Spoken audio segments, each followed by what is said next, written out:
Hello and happy Masters tournament. It is finally here.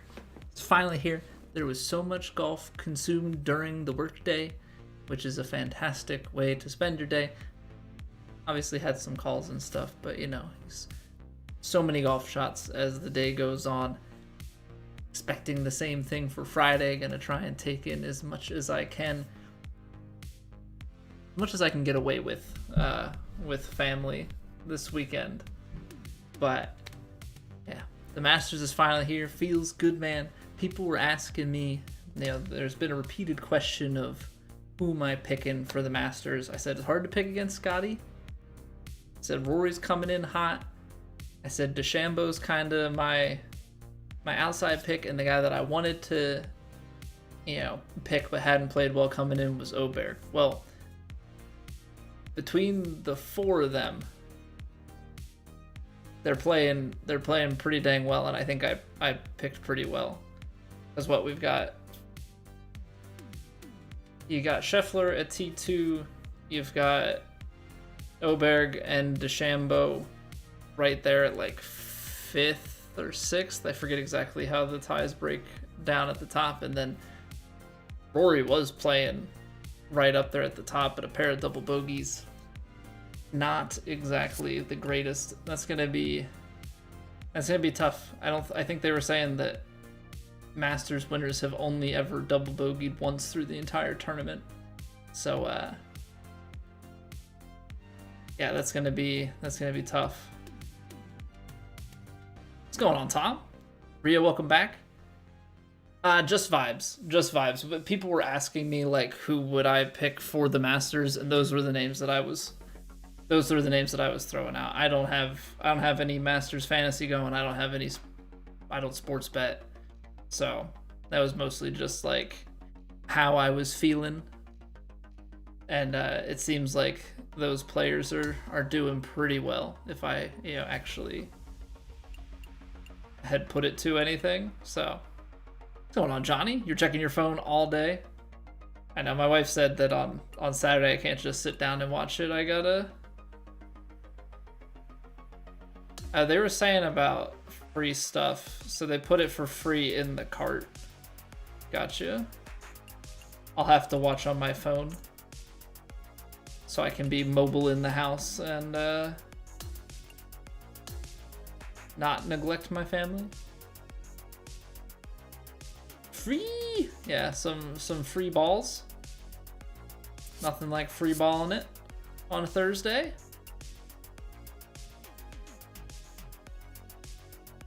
So it'll pop up to claim, and if you don't claim, it's missing forever. Yeah, it's smart. Put it in the shop. Also gets people to check the shop, right? There's like subtle underlying things there. So if people are checking the shop more frequently, maybe they're more incentivized to buy something in the shop. And if they don't have the VC, then yeah, you just kind of rinse and repeat stuff. But we've got an official date for TGC. The tournament is starting this weekend, so it will run next week. So we've got to get prepped and ready, but we also have double XP going on. So I'm like a little bit conflicted. I feel like we should keep practicing and prepping with our character, but we also maybe want to use the double XP to get our technician up a little bit. So I think maybe what I'll do is at least play my warm-up career mode with the technician, and then we'll go from there. I am realizing that we still have 70 skill points that we haven't spent on anything. So what do we want to use those on? 12, 16. That's 32. It'll be 64 to get both sets of choked shots. That'll be 66 to get the rhythm proficiency. Then we'll have 4 left, which wouldn't really make much sense. I mean, I could spend something here. What's going on, Not? How are we doing today? I kind of want to, I need to test out this Texas wedge still. Because right now, I'm not quite understanding how it works. But I want to understand. Still look like a splash shot? I don't know, Rio. I have pretty much never used the power pick. I have pretty much never used the power pick. It's broken right now? Well, I want to see like how it works. I'm gonna put the choke shots on. I think. We've been playing without them and we've been honestly playing great. I don't know how big of a difference. It's probably more for when we start playing sim stuff, but we may as well put these on and then see what points we have left. 4. Put rhythm on one of them.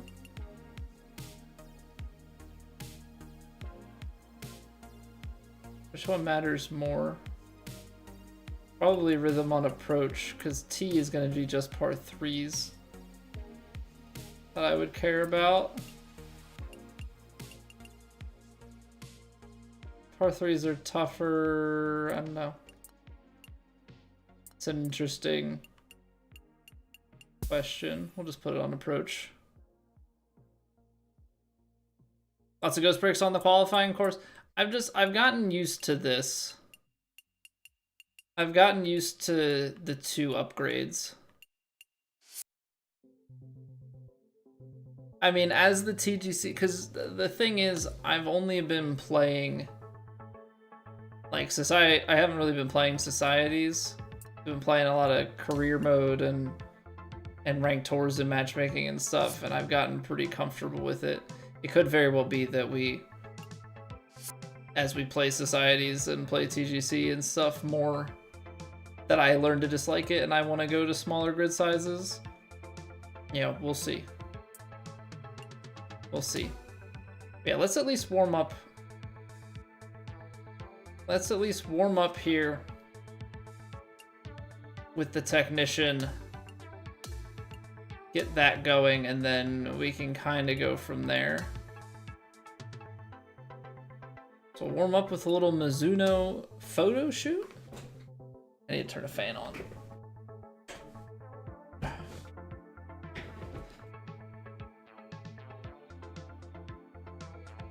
Playing the waste management. I have not had this one before. Hit all 5 rings, land within 10 feet. So what, this is gonna be like hit some chips, hit some pitches, like hit a chip, hit a spinner.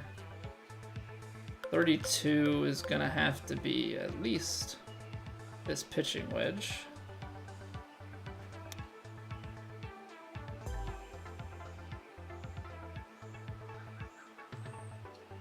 Okay, that's just barely enough. And then let's see what the spinner looks like.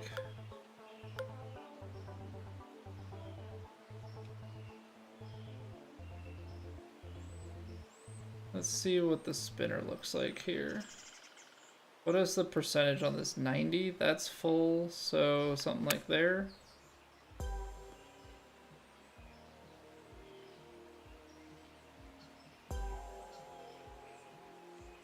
Okay, so that takes care of the first 2.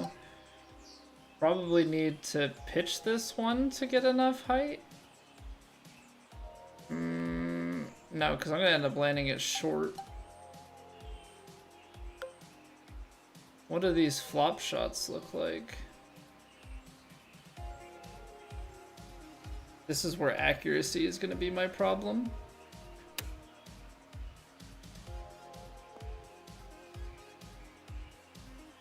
Accuracy is 100% going to be my problem.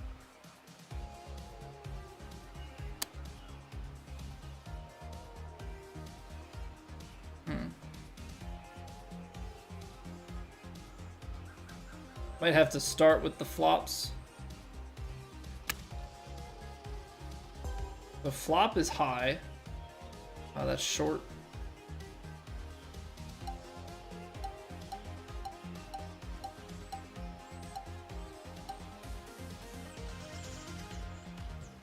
How do you even...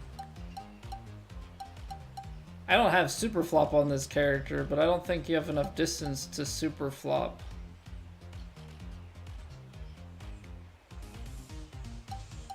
Let's just see what the pitch looks like.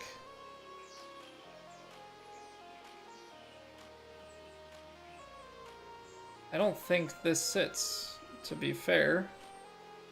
What is the 86%? That's full.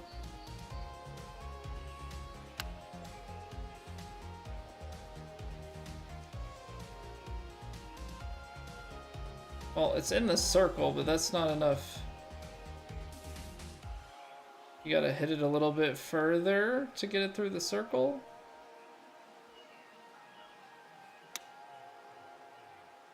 I missed it.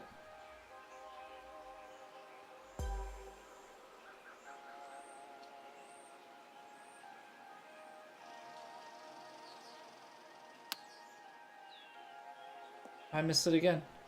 You gotta fly that further. Alright, so to get 5 rings, it's 8 shots. You would effectively have to throw away one of them just to get it in the ring. Right? I think that's how that would work out. Is like you'd have to throw one of them away to get it in the ring and then go from there.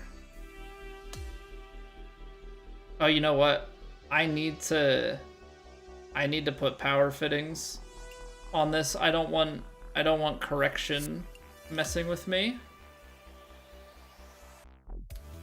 No, you can't hit a spinner that high, Matt. The spinner went with the second ring from the bottom. Super low. The spinner's always a really low shot, especially at that short. Hey, what's going on, Garfield? Good evening. Sorry, I guess I completely missed your message. My bad. Off work until Monday now? Lovely little 3-day weekend. So yeah, we gotta go power here. Whoops, not... I guess I don't really want to change the driver. I just want to upgrade the driver. So we've got 25 power fittings, so we're more than fine to put a couple points of power in here. But I guess that means, so we don't have limited edition clubs for our wedges, wood, and hybrid. I'm gonna have to put my upgrades into that for our main build.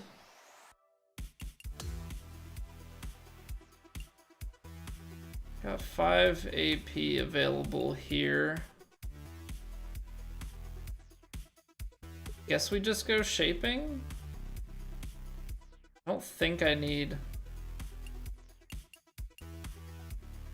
anything else, and we're gonna get VC refund for the upgrade here to 90 overall. I went in here to check out the skills, but let's check out the quests.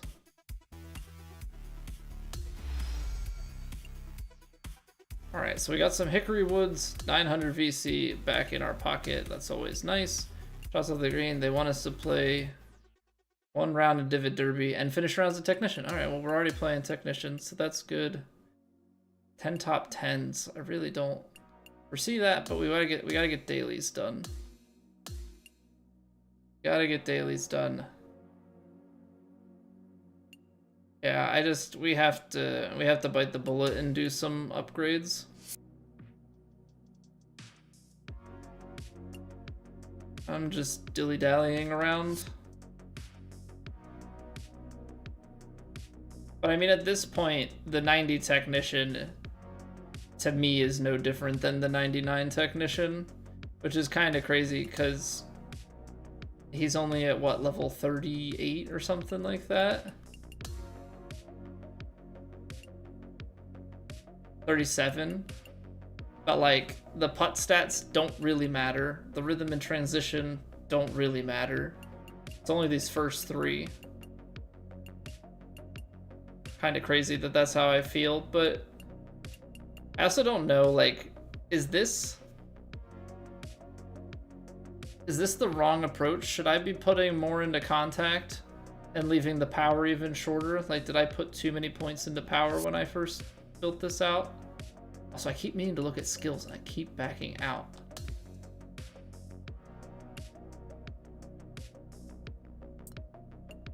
I have 41 left. I need... What am I missing from this? Super flop. Regular pick. And the green grids. Well, I like pick.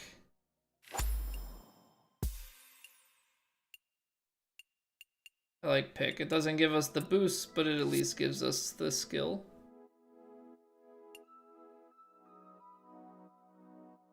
That's similar to how you built your technician. So did you just end up putting contact fittings everywhere? Because like, I guess you could technically build it out contact and then put power fittings everywhere. I feel like in future seasons, well, actually, I don't know. No, because I like the shaping stat on the sculptor. I mean, I think as you give the extra points, everything will get better and like technicians will be able to hit further, but I really do like the 90 shaping. Contact fittings on your irons and wedges, power fittings on driver. Yeah, even on my sculptor build, I just have 5 power fittings on my driver.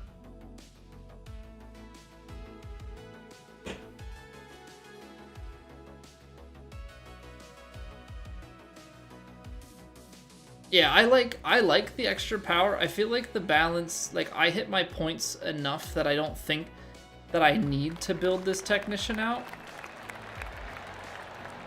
Like honestly.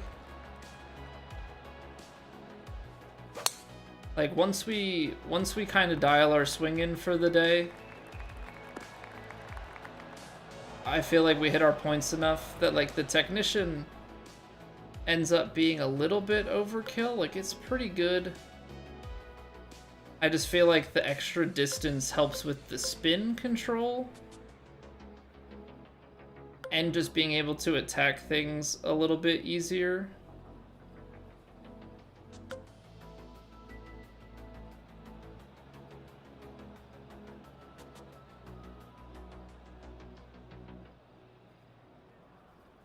See, I can't... The lack of shaping on the technician, I think, is what kind of kills it for me, to be honest. 98%?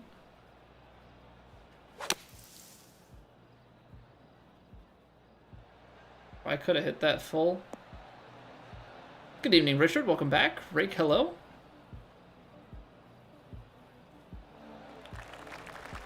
Yeah, like, to me, shaping is such a huge stat.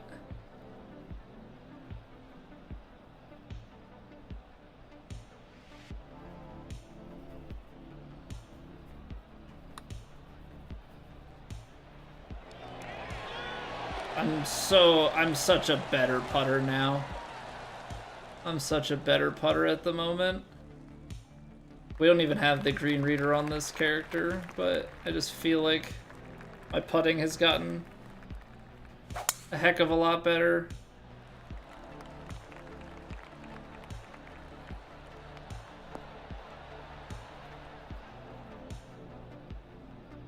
It's amazing what 100-something hours will do. Because I think we're just starting to gain confidence on it, too.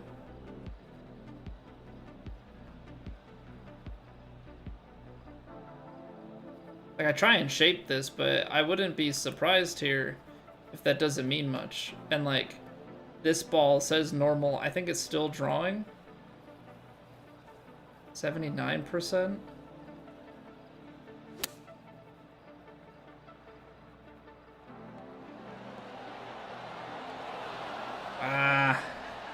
Hit the downslope. I didn't carry it far enough. What's going on, Tanker? What was the most shocking result from round 1? Well, so, I don't know. Justin Rose, I don't think it's like a shocking result. He was out in 65 like 3 years ago. But then he ended up coming home in the final 3 rounds with 2 over. So I don't think that's shocking. I mean, Rory falling off right at the end.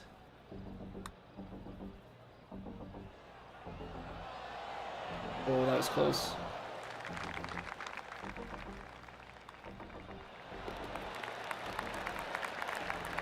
So bad for him with the water. Well, so Cantlay, I watched Cantlay put it in the water from that exact same spot twice in a row.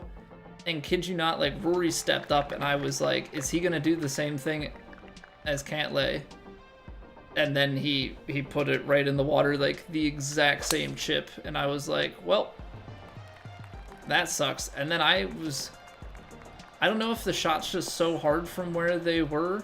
I was a little bit shocked to see him go to the drop zone, because I don't think the drop zone to that pin is like a really favorable place. You know? Henley shooting 7 over? Yeah, I would say that's pretty shocking, because Henley's ranked like 7th in the world.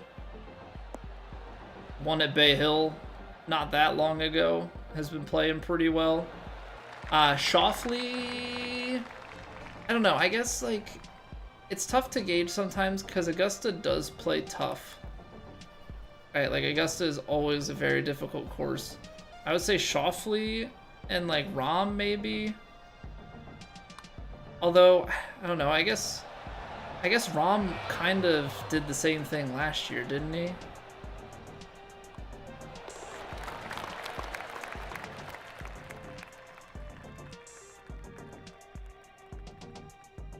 Going on, Keanu.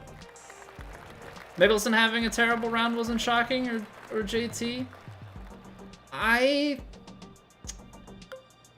Mickelson's kind of at the point where the bad round doesn't shock me, but a great round out of him wouldn't shock me either. JT's kind of had his bouts with not playing well. So I guess for me personally, like, that's not as big of a shock. Nick Dunlap shot 90. I did see that. I have no idea what happened.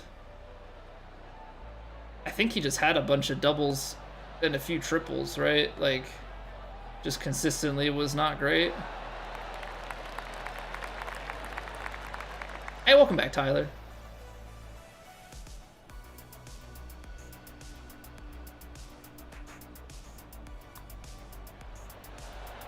But so good, Chris. Lots of time in these golf games, and I don't know, I guess just waiting for some things to click.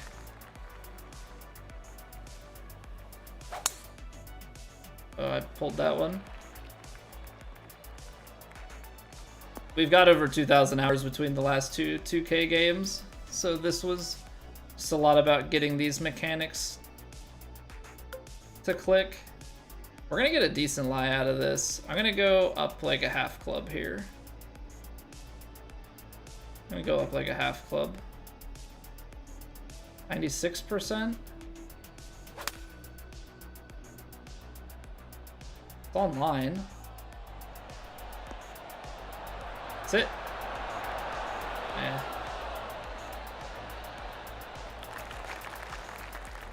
Shot 90 and didn't 3-putt once. Are you serious, Mason? So did he just find... He just found the crap a lot.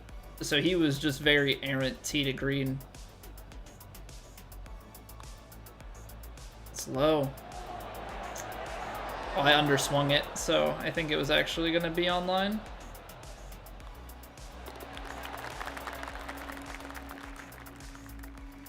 Only one triple? Okay, I thought it was maybe a couple of triples. Masters, you're a par player? That's alright. Nothing wrong with that. That's still pretty good. But yeah, there's definitely a big gap once you start breaking par to the guys that are obviously, yeah, going from shooting on average par every hole to birdie every hole.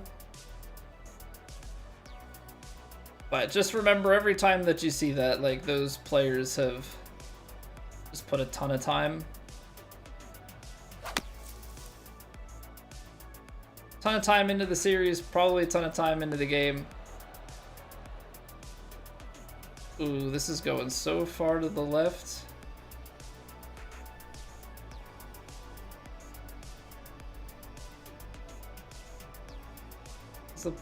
That is going slightly right.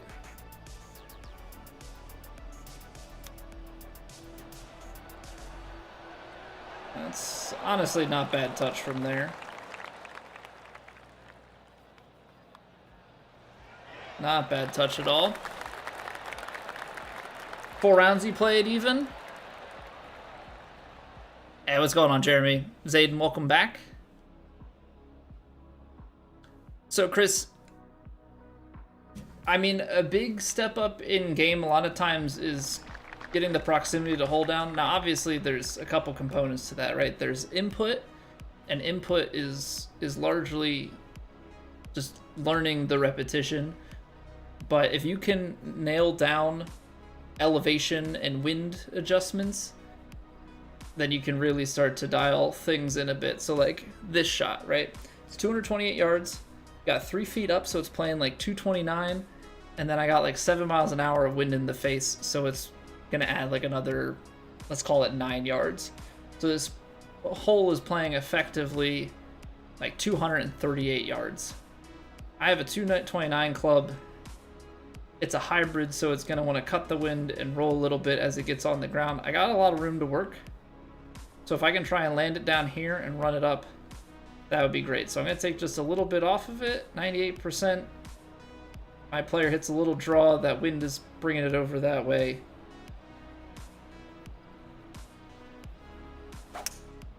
I closed the face, so it's not going to be a great example, but you can see the distance control was kind of right there. If I miss that out to the right or square that face up, you've got a decent run at it. So it's stuff like that that can really square your game up as well.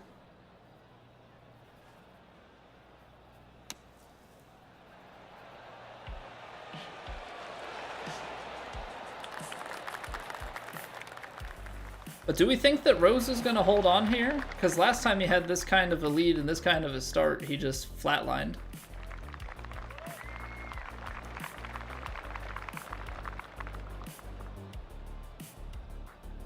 I have to leave soon, just stopping by. No worries, Tyler. No worries. You have bets on the Masters? You put money on Scheffler to have more than 5 birdies or better holes. He had 4. You had Rye being under par, and he was. Mickelson under 74, he got 75. Watson over 73, shot 71. Højgaard over 4 birdies or better, he had 6. And Oberg under 71, he finished 68. So you went about 50-50 on those. Aaron Rye has been a little bit surprising to me in that, like, he... at the Players and the Masters this week, like, he came out very strong. Now, I don't know that he's at the point in his career where he's gonna, you know, pull one out for one of these big tournaments. I just don't see it, but he has been playing quite well.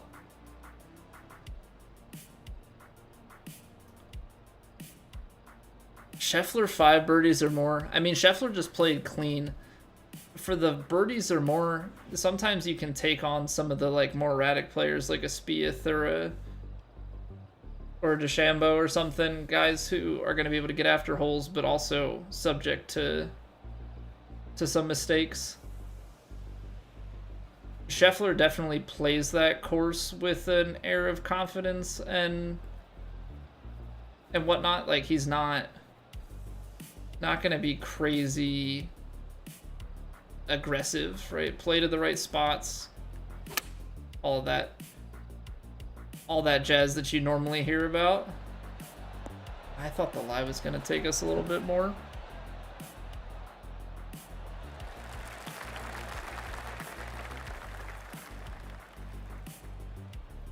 Which I'm assuming your bet was on Nikolai Højgaard and not his twin Rasmus.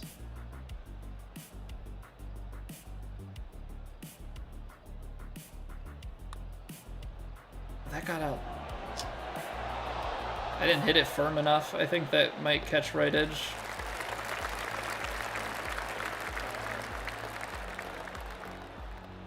Didn't see much of work today, except for some DeChambeau. Rounds 2, 3, 4 at your leisure, though. I'm a bit disappointed. The Masters app this year, they took away the multi-view capability. You used to be able to queue up 2, 3, or 4 like split screen windows all in the same browser page. They like revamped the UI for the watch page, but didn't include that. So by the end of the day, I just had the featured groups on.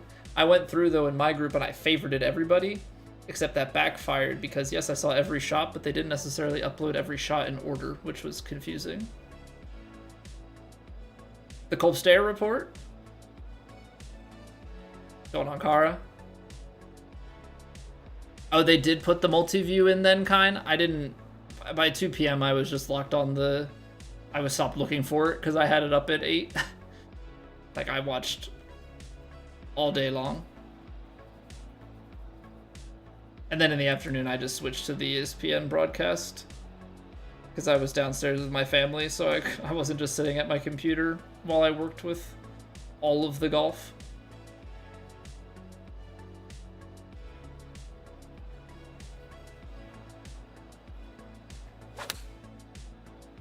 We're hitting some nice inputs. We miss every once in a while, but hitting pretty well.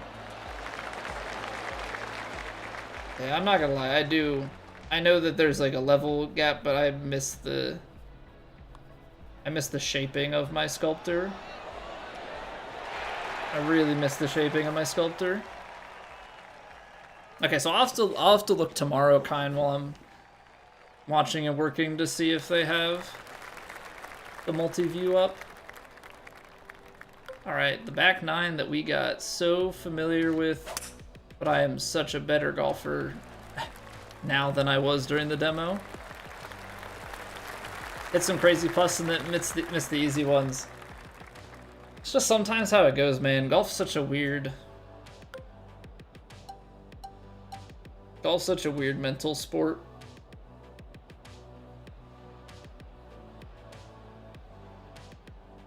I think sometimes, you know, certain situations you just get more relaxed, and other times, yeah, you put the extra pressure on, or maybe there's some things you don't see.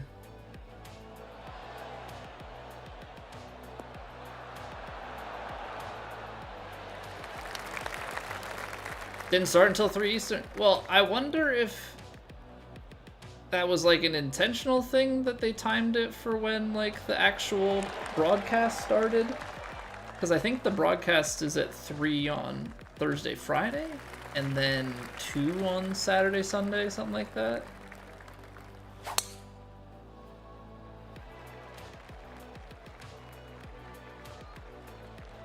"62-footer was crazy."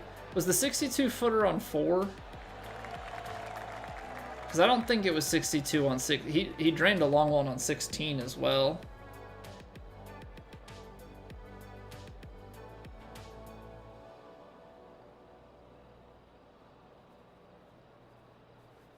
On purpose to make people pay for the 2 options? Wait, I'm confused. What are they paying? Xander had the 70-footer? Yeah, Grams. That was on 12, right? That's basically as long of a putt as you can have on that hole. But like I was saying, you know, like I've been saying, Xander you know, I thought that maybe he'd do better this year. I mean, obviously it's only 1 round, so you can't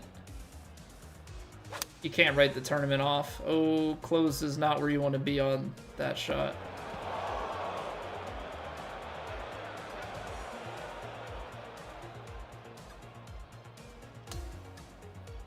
That was bad. That was bad. You don't want to close the face on that. Preston, thank you for the sub. I'm sorry to have disappointed you with that immediately. Yeah, you like can't shape that. So cool. We're just kind of hop skipping it on and hoping.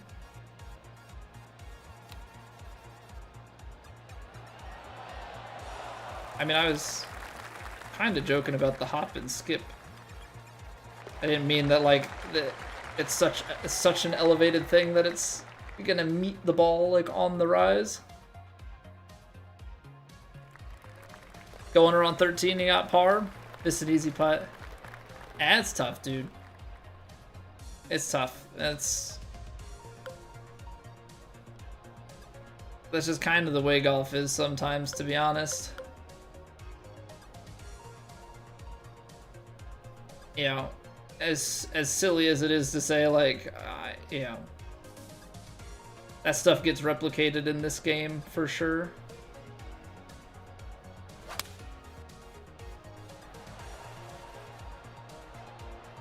Yeah, there's so many times where you get something that seems simple and you miss it. There's just so many subtleties, and when you know, shorter putts, like, you have to sometimes hit them just like a little bit less, and that allows like little wobbles to kind of happen.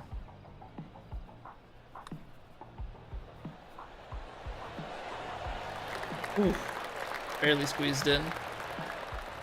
Imagine having a green jacket. I love the Masters. I absolutely love the Masters. That course just always looks so immaculate and beautiful, and it just looks so different from any other course, I feel like.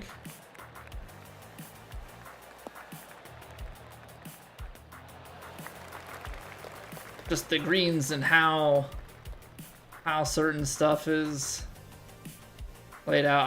I love it. I love it. Smart me should lay this up. Dumb me is gonna try and hit an overpower.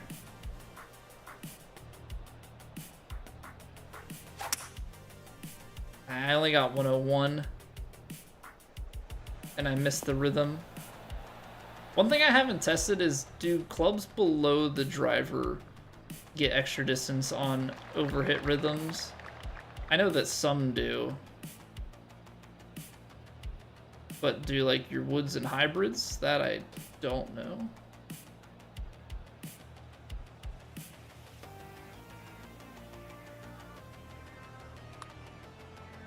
As I say, I hit that rhythm a little bit hard. Oh man, that would have been quite the eagle putt. One of these days. I still have only hit 3 putts outside 45 feet. I haven't hit one over 50 yet. You guys get your rhythm back after vacation? Finally get back on track? Oh, your dog ate your controller? Oh no. That's not good. I mean, hopefully, like, didn't ingest anything, just broke it. Bubba Watson's still on Cloud 9? I saw some Bubba Watson shots show up while I was watching today. How did he end up?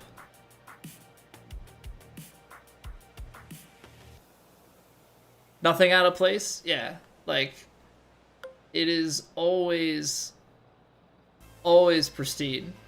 Oh, you mean from Gotcha. I like how they had, they wanted Jason Day to calm it with his outfit, but then Sergio Garcia shows up in, like, just this solid red. Thought I would carry that a little bit further. A green with a giant random bump in it? I'm trying to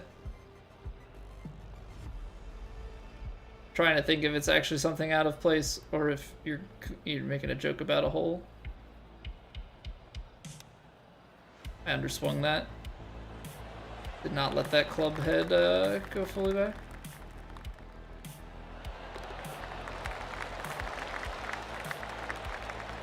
Putt bounced up in the air as it ran. I saw one putt that bounced, but it was because they ran over another player's coin.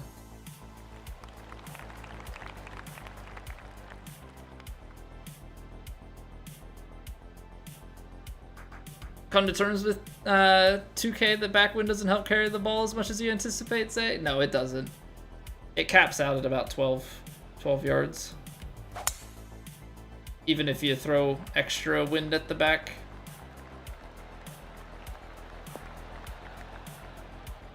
"14-mile-an-hour wind or 25-mile-an-hour wind, you're getting 12 yards of carry on your iron. That's how it's always been, though. Didn't see a coin, but could have been. The comment, yeah, it was on, like, I don't know, I want to say 6 or something. I forget exactly who had the long putt, but yeah, there was something with another person's coin, because it was like a really long putt, maybe like 8 foot out from the hole. They hit the coin.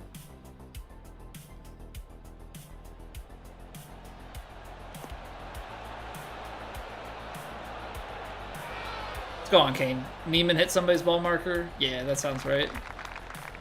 Neiman came out really hot, and then what happened to him? Did he finish over par, or did he get back under? Because he was out like 3 birdies in the first 3 or 4 holes, and then, yeah, slowly things just started to shift.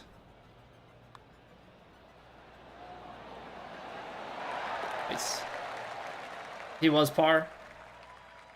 I mean, I think the thing too was the guys, like you said about Aaron Rai, but like the round started out very calm. Even when Scotty teed off, like the front 9 was playing way easier than it normally does. Normally it's like the front 9 is the harder and the back 9 has some scoring, but I think the winds and stuff started to pick up. Things started to firm up, so guys were like trying to adjust to those changes on the fly. So I think that really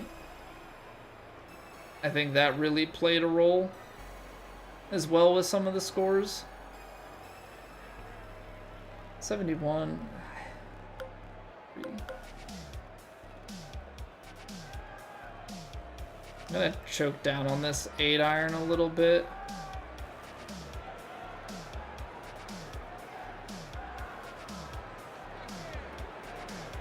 %.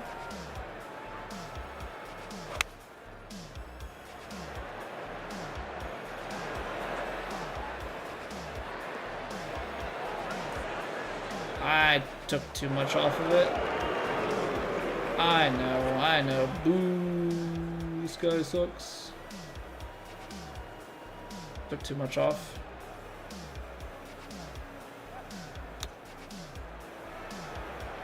That barely got out of the bunker. Jeez.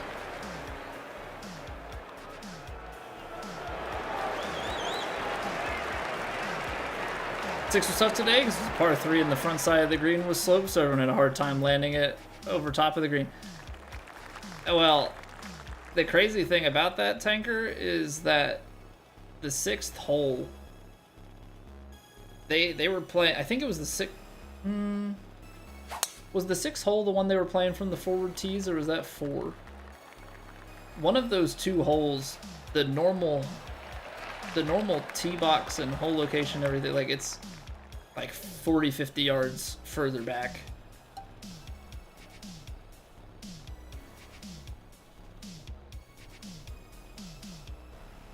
Four was the one that was up, okay.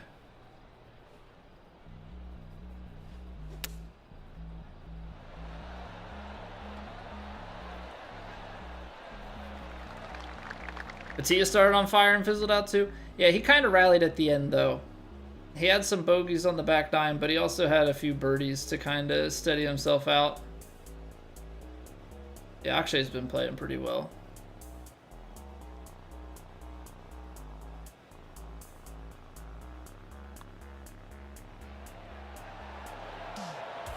Nice. Should always play that distance. I kind of agree with you, Map. Not gonna lie. Because when I played through Augusta the other day,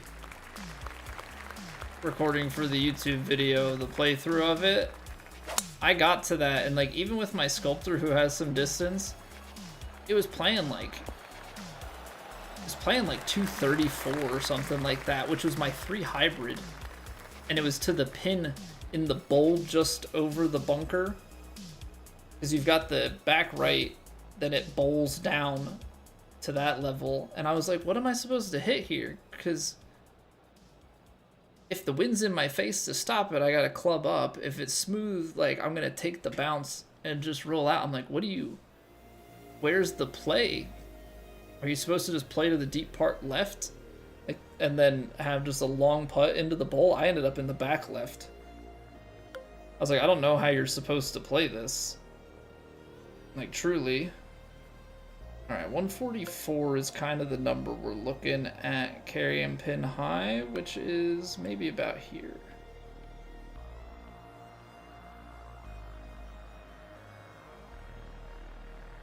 %.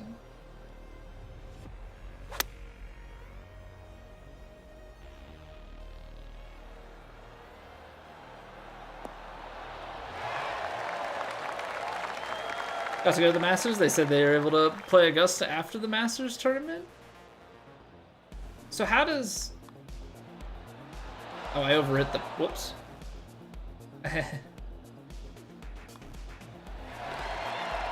So, Tanker, that's exactly what I'm talking about. You know, missing the easy putt. There it is. Correct, Grams. It doesn't. It doesn't officially, and anything unofficial gets taken down. You just have to be fast enough to favorite it. So that's what I had done. I saw somebody mention it, I favorited it, and then I went back and played it later. What's up, Mad Golfer? Better know a member. Well, that's what I'm saying, because I know that the pros that are playing in the Masters can play the Sunday before with a member.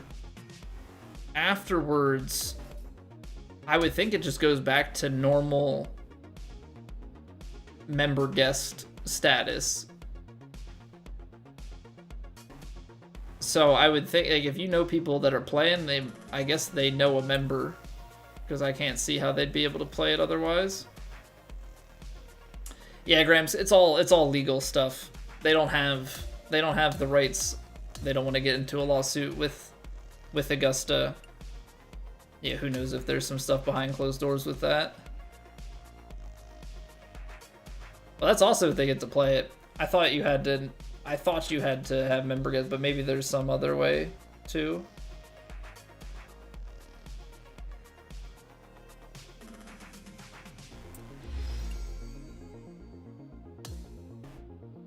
PGA Tour official and gets 4 free tickets a year, no access to play or anything else. So what, gets 4 tickets to the tournament each year? I know that, like, PGA pros, you know, like your local pros and stuff, there's a chance for them to be able to, like, volunteer to work it, and that's how they get access.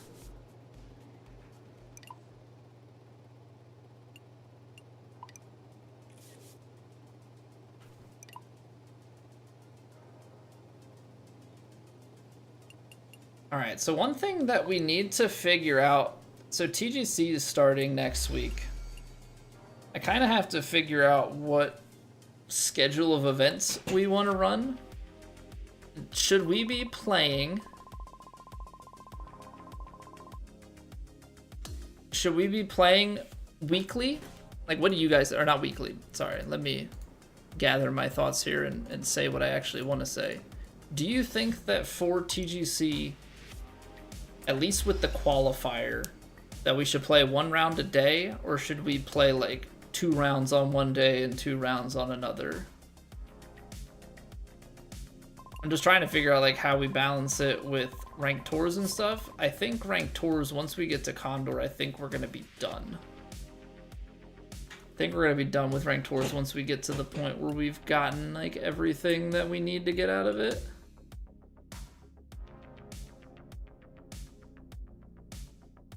Tuesday, Wednesday through Sunday.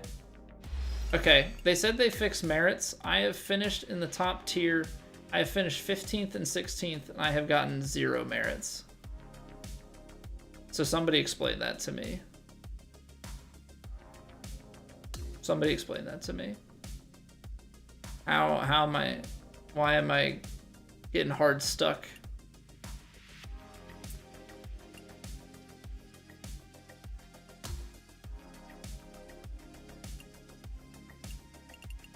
I mean, I know we're Albi 2, but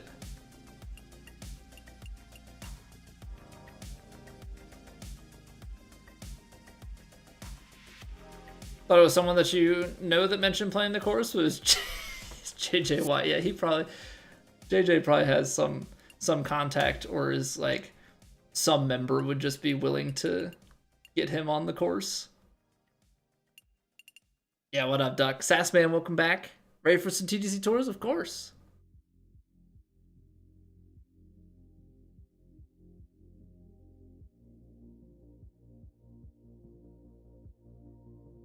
It's fixed because I'm not getting negative. Okay, so it's not that it's paying out properly. It's just that it's not taking away merits for good finishes. Got it. So I need to do worse, is what you're saying. Because we're also not doing too bad here. Although I'm pretty disappointed with this because we are 48 under through 3. And Woe shot 60 through 3, and then he shot 19 at the end.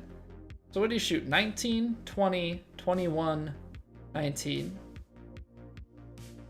Definitely still broken. Okay. Well, I guess we'll play the daily. We'll play the daily this week, and we'll finish out the weekly. And then next week with TGC, like, we're going to shift to TGC, but maybe we abandon ranked tours and we start doing like a society as the thing that we do like a community playthrough on. Because we'll get this, but like another 5 events for the 25. I mean, I guess I could still play for the quest because I still need to complete the ranked tour rounds. I suppose that's kind of a piece of this still. Hey, my player XP.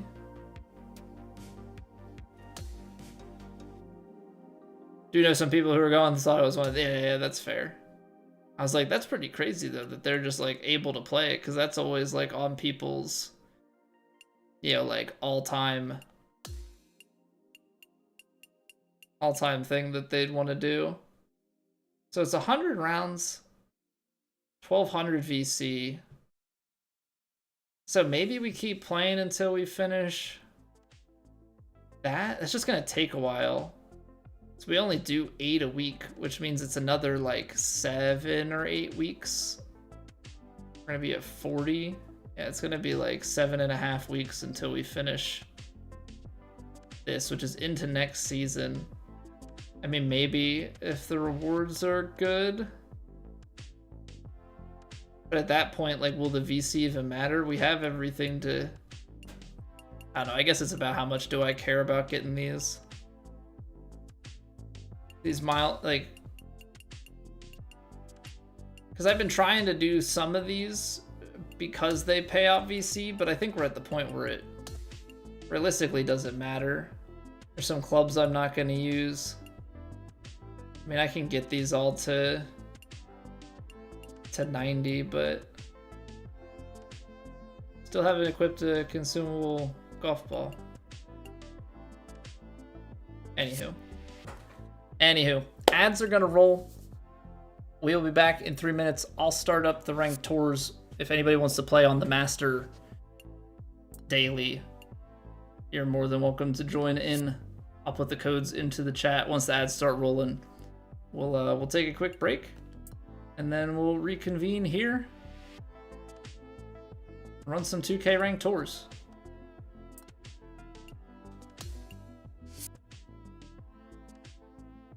It's still so silly with the ranked ads.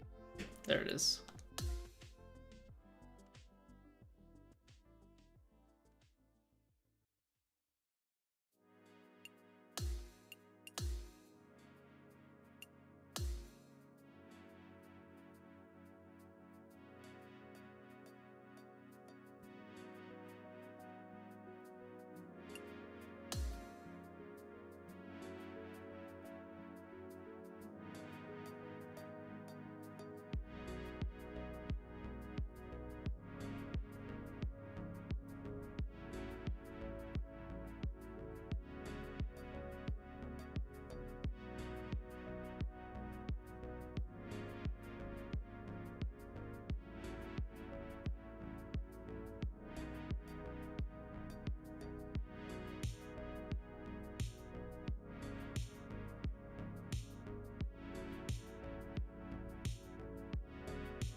Do we have any takers?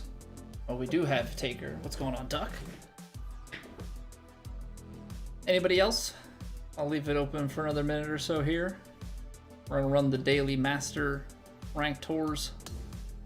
Greenmont Country Club. Firm, medium, fast. I'm excited to see some variation of condition. I think what I'm kind of... I guess the one thing with TGC that I'm a little bit nervous about is like higher winds. Because like we've been pretty good with like the medium to like lower high winds, but it's like, how are we going to fare when the winds crank up above like 15 miles an hour?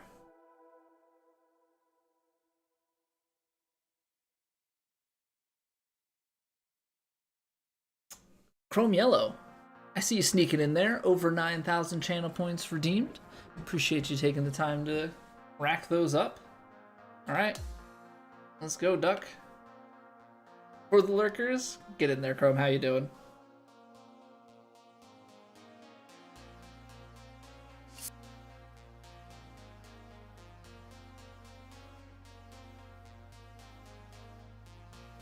Already started before the ads.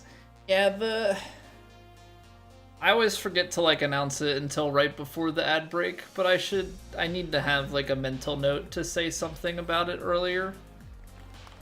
Because pretty much the way I've been going about it is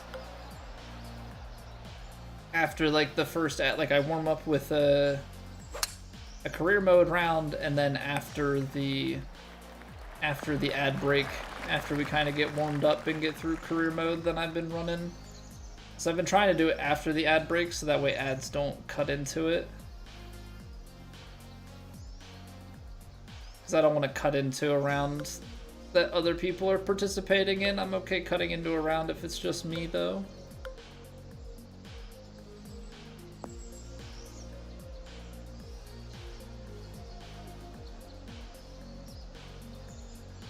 %. It's so weird having the vibration on after not playing with it.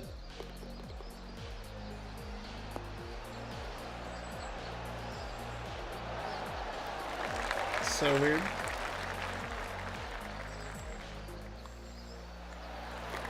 That was almost too pacey. Jeez. Jeez. I guess the greens are a little bit slower, so like we are going to go through those first bits a little bit.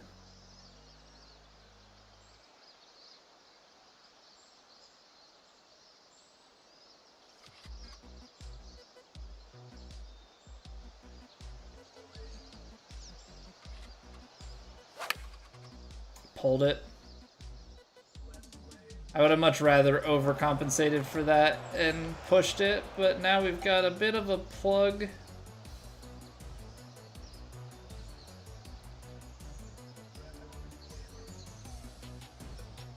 think I'm gonna have to go pretty high distance on this.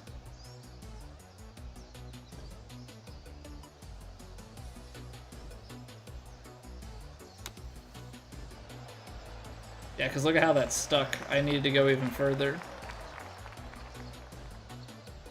These are the types of putts that, like, I guess having more grids would help, but I also think that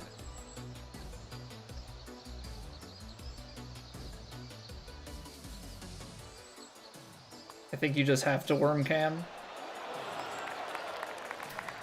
and hit it firm enough. And hit it firm enough. That was because I underhit it. If that goes feet past the hole, then we took a little bit more of the break out of the beginning. You just got to 99 on your sculptor. Second character, you've gotten to 99. Diminishing returns on the green grids. Yeah, I think you realistically only need like, yeah, probably about 99 or 90 overall, and then just get your level to 100 for the skills, and you don't even need all 100 skill points, I don't think.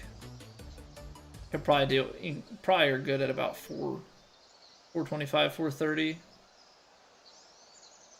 Unless you like desperately need the choke shots. I think the choke shots are more so nice for Trusin. I think that's where I'm going to get the most value out of the choke shot. Wind's turning. That's fun. I think we compensated nicely.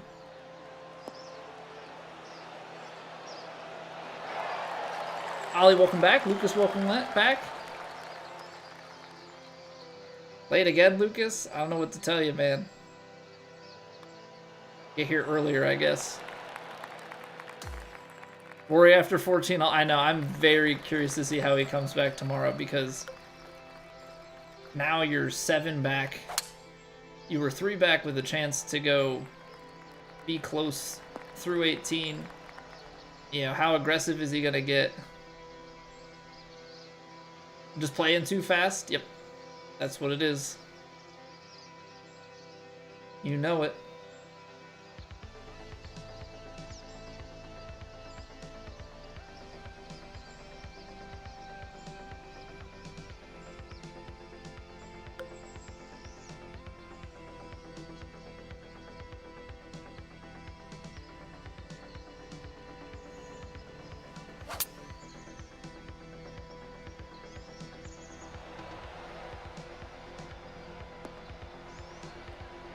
Come on, feedback down. Come on, ball. You've got it. Let me see the pin. That's pretty good. That's pretty good.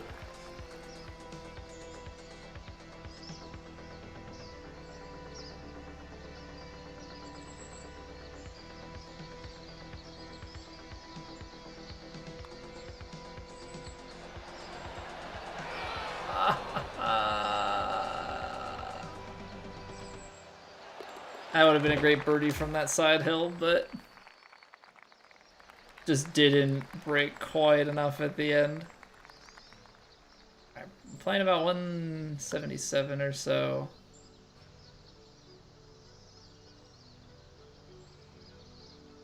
I just play pretty lofted 7-iron to try and be short.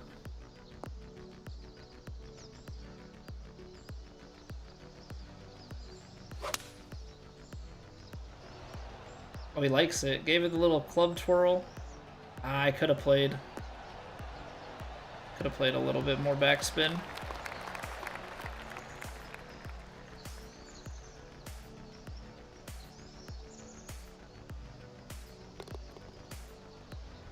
It's that break at the end that concerns me. There we go. Yeah, I'm definitely getting better at putting. Like, I don't know if it's just getting used to this, you know, getting used to the, like, regular courses, so to speak, or what, but definitely getting better.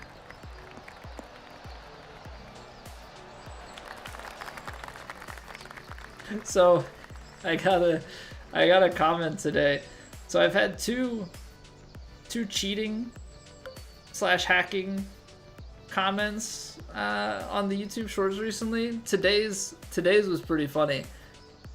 A guy said that because I hit a fade with the draw plane, that I faked it because it was on the short, so like the swing apparatus was like isolated, and he said to stop faking shots. I was like, okay, that's pretty good. That's a new one. That's a new one. I haven't heard that one before.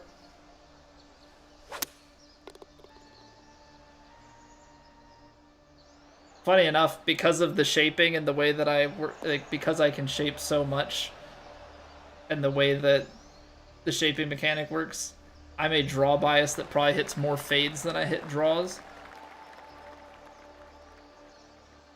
Because if I draw extra, it moves my swing plane, but if I fade more, my swing plane is left.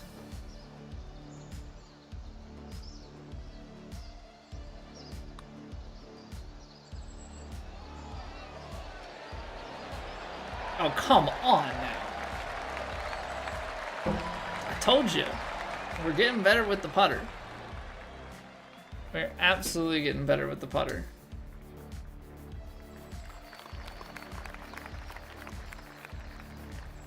This is a really nasty hole location. 166.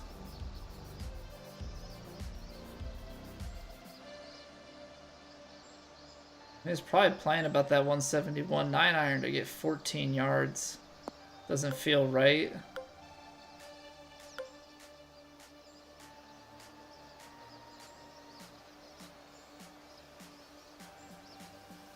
It's been bouncing fairly soft. I'm okay with this.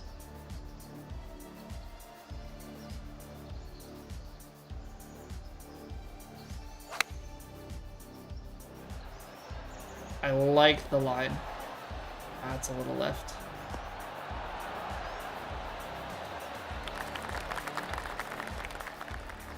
Weather report's been added to the website.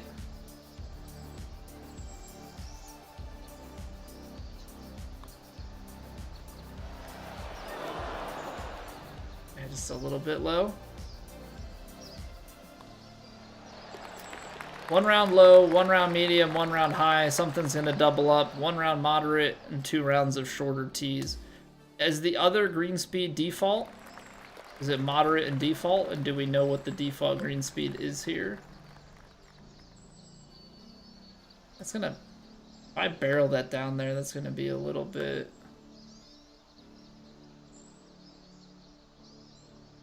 A little bit tight on distance.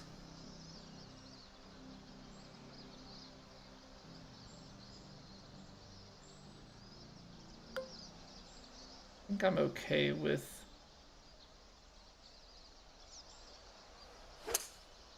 hitting a softer 3-wood here. Play it up short. Because this is still a wedge. Still a wedge.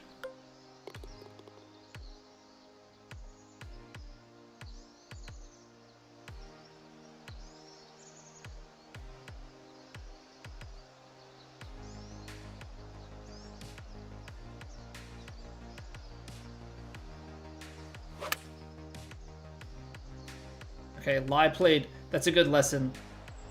Lie played a lot stronger, and the wind didn't bring it back at all because it's a wedge. So that's just like a good bit of science and a good lesson to be learned.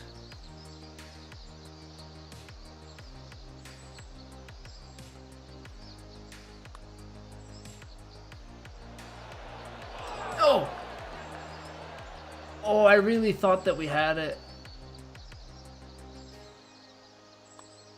I thought I made a really good read on that.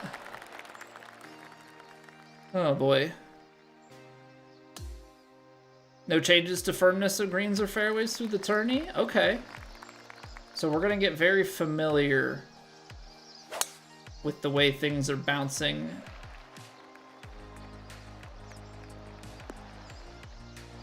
Which I guess it's like, that's good for learning on the fly. I'm curious how much people are going to practice. I don't know if I'm going to practice the course, to be honest.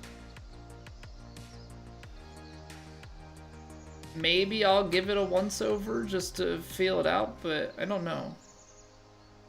I feel like we've been playing pretty well, no matter what the situation.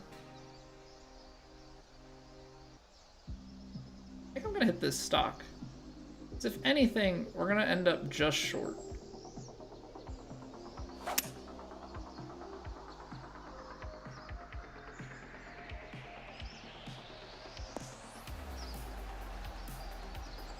I just didn't want to put the overpower on and then like roll out the back of the green.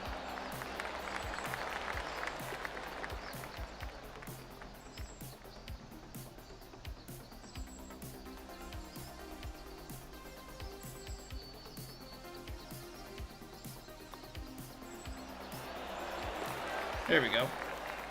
A couple of eagles going out, so some mistakes. We had a bogey early. I think that's still 6 under through 9 holes. This is a tough par 3. Probably about 249 with a little bit. Actually, not that bad. Hit it into this upslope, take a little bit out, and then kind of ride it the rest of the way. Gonna take a big kick and then a little bit of right to left. I'm gonna start it. I'm gonna start it out to the right.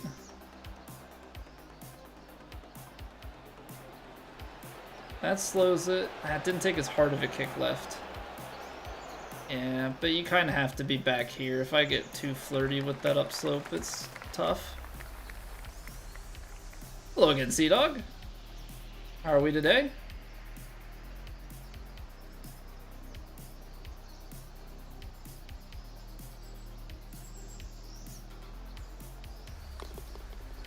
Underswung it. Still had enough. Oh boy. Hey, the societies like Rubber the Green are other ones that are more difficult than ranked tours. Probably prepared. Play things out on the fly and be fine. Yeah, I play slow. I've been playing my career mode with the swing difficulty and stuff, so I'm very used to not having the meter, not having the vibration. Yeah, we're pretty good about hitting our inputs and working things out. It's just like if the winds get high enough and, excuse me, and spam call. Well, it doesn't say spam risk. It just says Appling, Georgia. Maybe they're calling to give me tickets to the Masters if I can fly down this weekend. Yeah, but Justin Rose did this 3 years ago, Sea-Dog. He shot a 65 3 years ago and had like a 3-stroke lead. And then shot par 2 over. So, yeah, I don't know if he's going to do the same thing or if maybe this year is going to be his year to turn a page. I don't think this is enough width. I'm going to actually play it over here.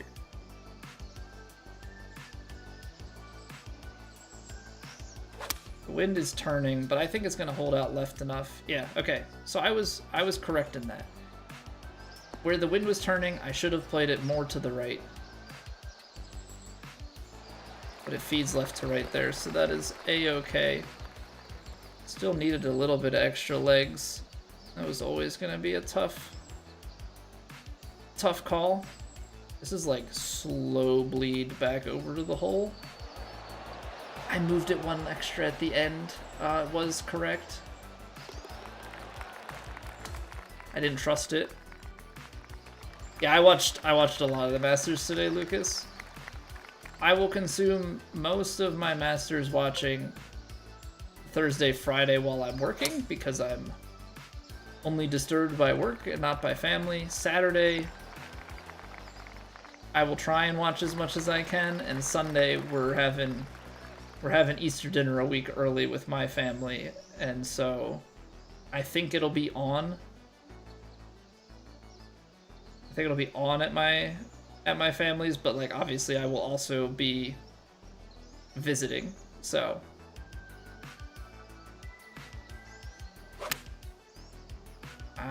I could feel that. I left the face open on that. Kick left. Kind of spin back though.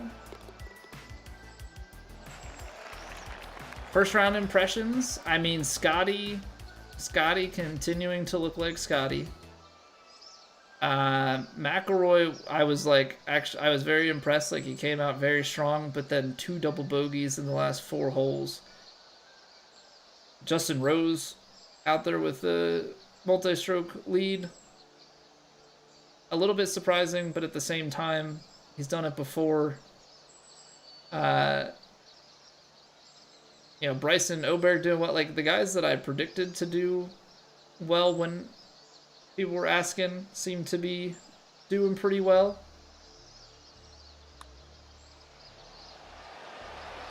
Great putt. Yo, Seabass, welcome back. Freddie holing out for eagle. Did he have an eagle hole out? I know on the first hole he like had a putt way up the hill from the side of the first hole for birdie, and then like him turn around to the fans and the one guy saying like, that was awesome, whatever. You can tell like he's at the point in his career where it's just he's taking it all in.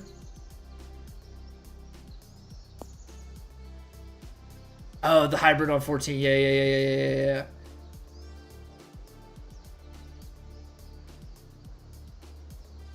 Because I think I saw like a stat pop up at some point that was like, going through like the eagle or birdies, pars, bogeys, whatever, and then there was like the one eagle.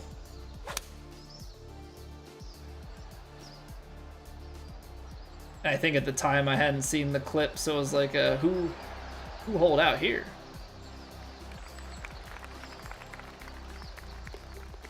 What's going on, Mark? Drew, welcome back.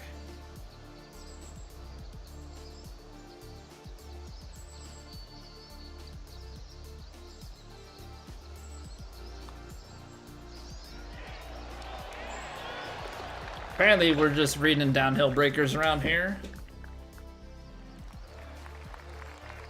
Bryson hit like a 350 plus. Oh, hit like 350 plus shot. I thought you were saying 350 yards because I was going to say Rory smoked the drive on, what, 8?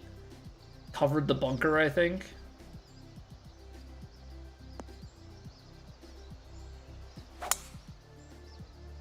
Which is pretty crazy. But yeah, I saw the ESPN guy who was interviewing people in the clubhouse. When he was interviewing Bryson after his round, he made some comment about the number of shots that he hit at the range.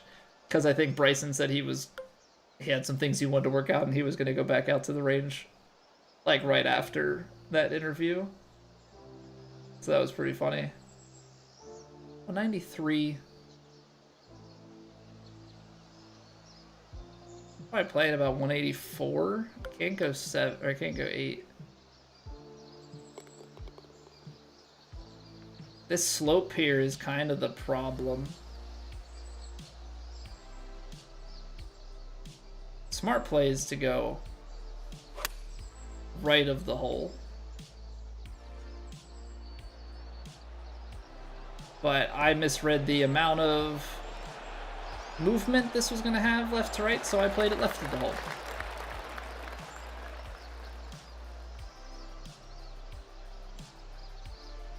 This goes to show how much I still have to learn. Wild period, let alone the day before round 1. He's just built different, man. He is just built different. This is just a dumb play, right? I don't think anything good comes out of driving this. Because you probably run it long. If I try and bounce it short, that kicks. Just play a hybrid.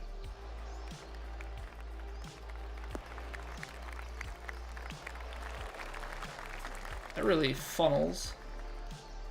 This is not at all what I was expecting. Uphill, pretty straight. It's all about wind here. On a wedge. Yeah, I would think on something shortened is going to be maybe only like this, and then up the hill we'll play it a little further.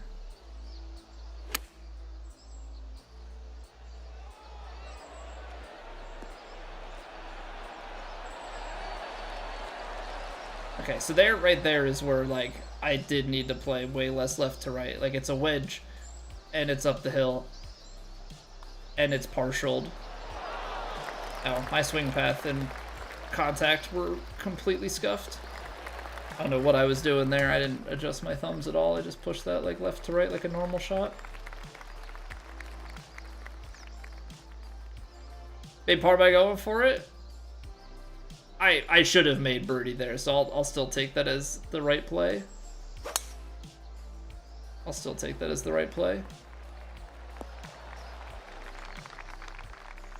I don't know, Lucas.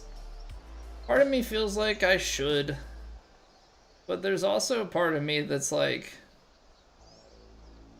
let's just show up and play. It's how we go about things all the time. It's how we go about things all the time anyway, and we play pretty well.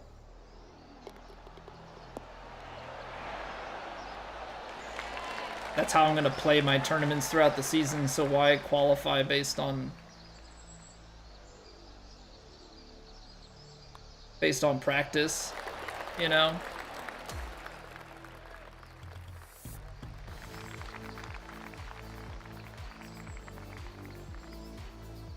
Yeah, the way I've always played these games is every round is practice anyway.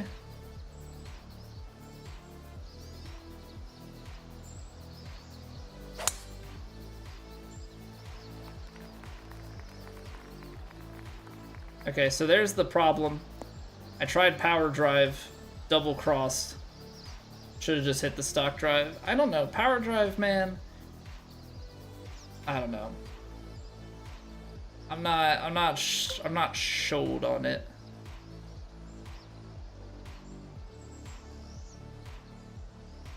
This is playing 235. That's 215. I think I want to take it like here.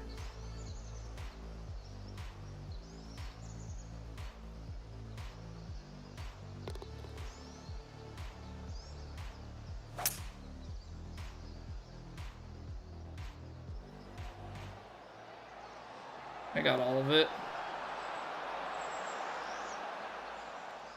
Don't get me wrong, it's gonna settle on the green, but I would have played it a little bit shorter. Had I known that the light rough was only gonna play that much.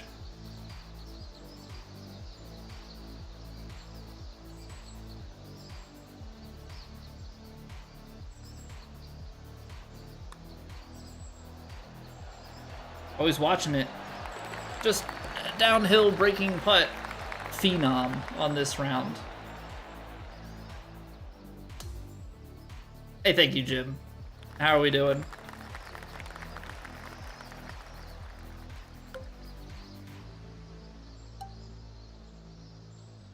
See, this is like you could power drive it and create something a lot shorter.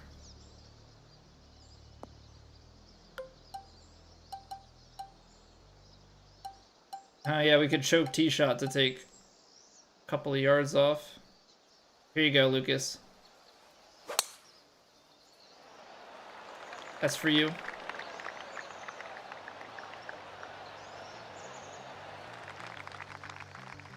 Lucas loves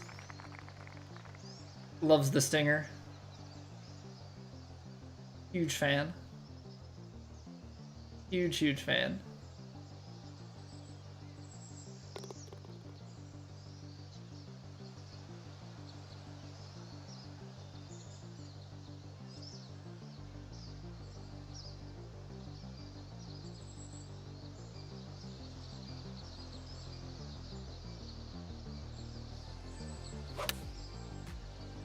I missed the contact.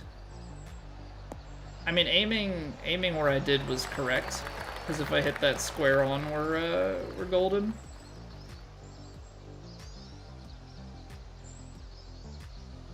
This is gonna break right to left. Break it.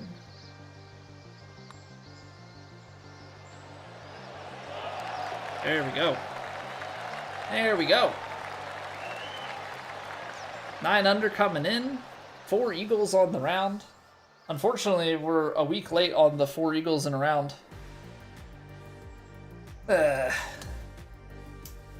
Don't get the like 50 VC for it.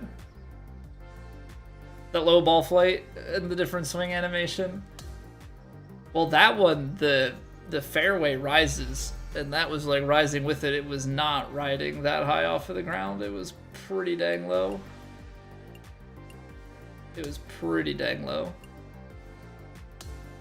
So aesthetically, hey, I just read that. I meant to read the message above it.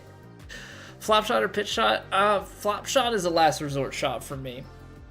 If I can pitch it and give it some room to run out, like I'm gonna take pitch over the flop.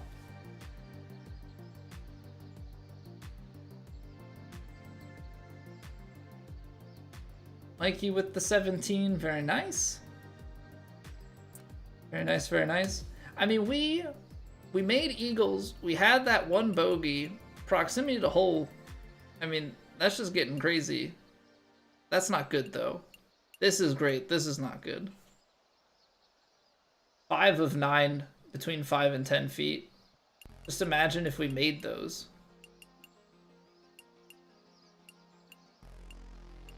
I'd say 2 of them were on, or at least one of them was on the bogey.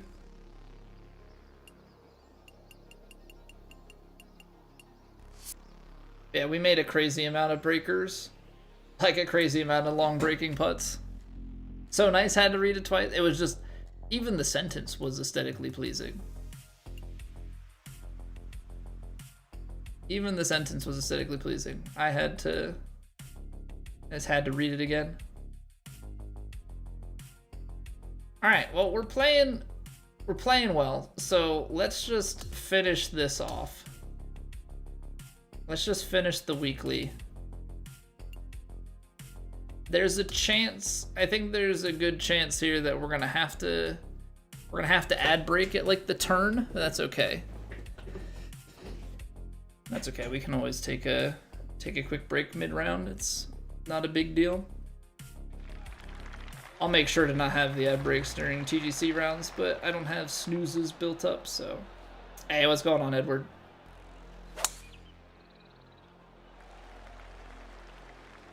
So far, we've played this tournament very well. We've played this hole in particular very well. The wind keeps flipping on this hole. It's like into your face, and then the next shot, it's here. I heard somebody make a comment that if you change your tee box position, that also will change your... That'll also change the wind, which I thought is crazy. I haven't tested it, but that kind of sucks.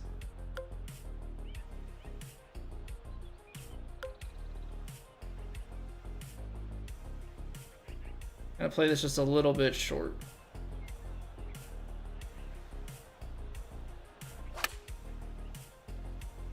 I like the way that's fading. Should settle up right near the pin. That's lovely. I don't exactly love that. That snapped so much. Wow. I guess I have to hit those putts firmer. I guess I have to hit those putts firmer, right? Like, is that just the solution to it? I feel like it has to be.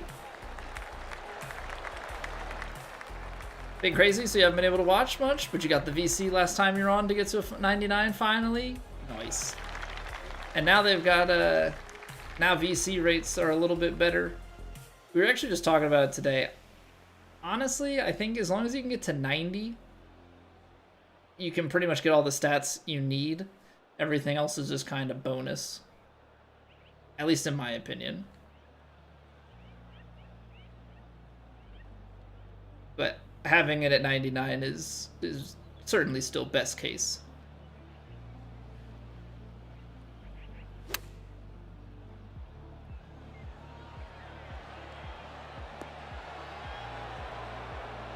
What's going on, Patrick?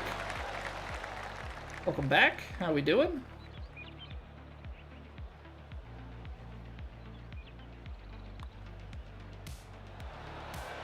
Okay. I have been reading this course very well, but that is now 2 drop putts that should not be dropped. Simple putts per round in casual play?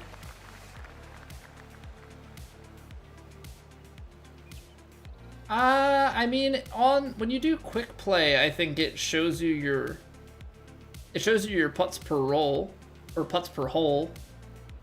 I guess you're just saying like one stat, not having to look at short, medium, and long and add them up.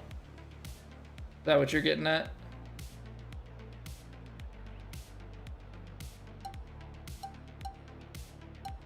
$74.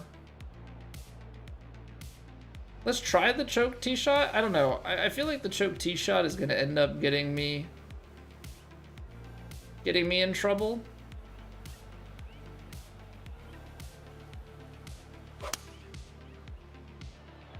I think the choke tee shot is going to be really good for True Sim. I feel like partials are going to be better for me when I have all of the aim assists on. Putt path is like permanently 6 degrees open on your putts. Been like that since 2K21. So now, especially at your regular swing matches, there's no going back. Yeah, I have like a different grip feel. I overcorrected. You want to talk about like I not feeling it on the backswing? That's why you gotta be just, I don't know. That power drive I feel like is gonna get me in more trouble than it's worth most times.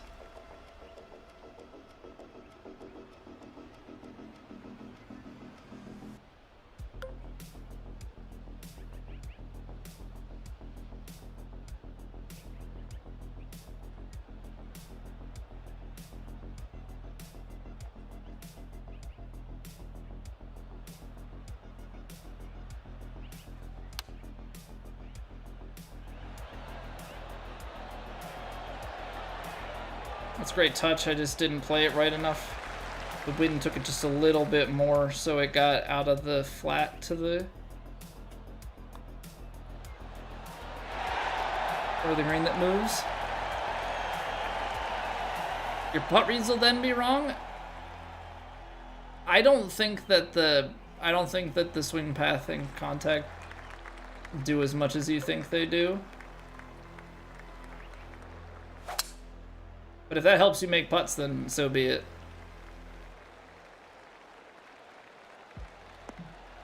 Some awkward fairways and fairway lies. Be nice to get somewhat familiar with.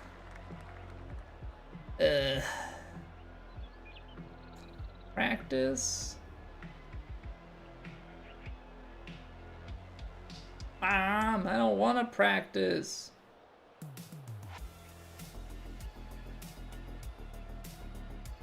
On 17, 15, 4 yards. I'm gonna give it just a touch forward. That's such a big fade, even with a wedge. Great distance. I didn't even need to de-loft it. I thought I did. But that bounce took it handily. Good putt. Very good putt. We talk about practice. Not a game. Practice.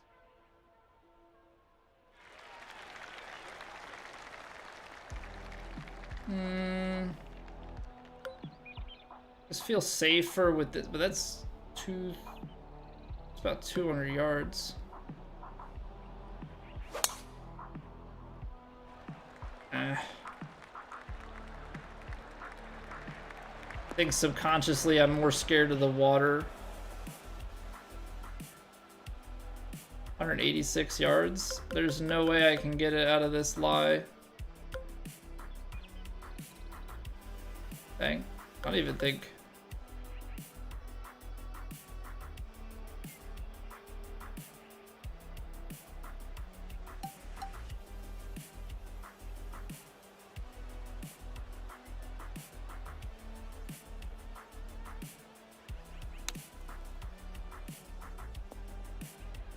Gotta take my medicine.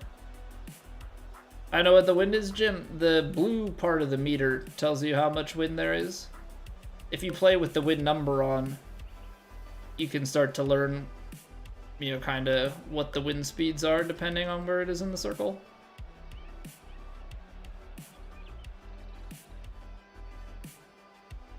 Wind's playing in a little bit.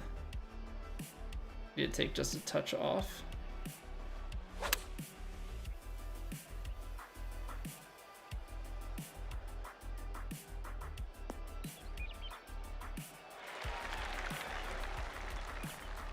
I guess wind being diagonal in like that really takes away from how much that plays. Alright, we'll take a bogey. unfortunate, but I didn't play that hole well at all. Bad tee shot, bad. I had to punch out, and then bad read on the approach wind. 230.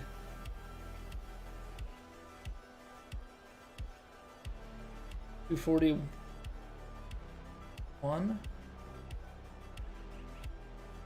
Play a little bit of loft and spin into this hybrid. I'm basically hoping it sits enough that it uses that backstop.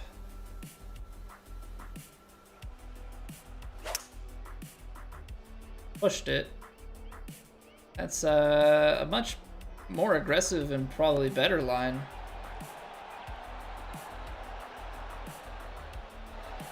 If I flush that, I'm trying to use the left side a little bit too.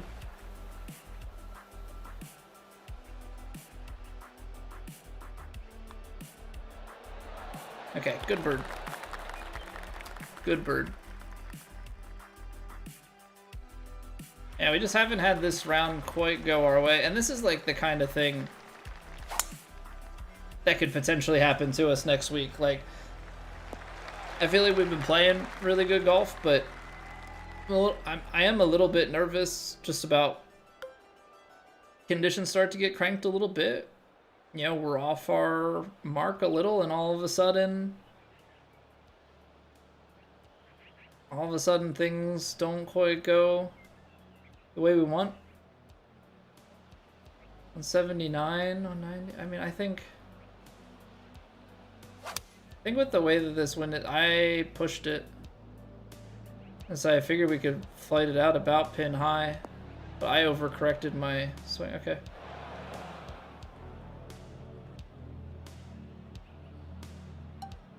Can't spin this. You gotta play a pitch shot. Kind of bump it here. It's 23 yards. Would it make more sense to play a chip?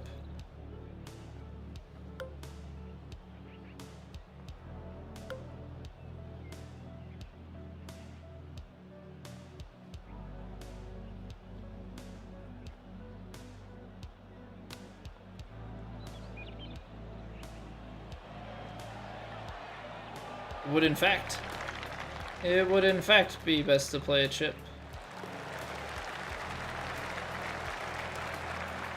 I don't use the tie spinner at all. How good is the tie spinner, like, in actuality? Because that is one shot that is just straight up not in my arsenal. Also, this hole is like a modified version of 18.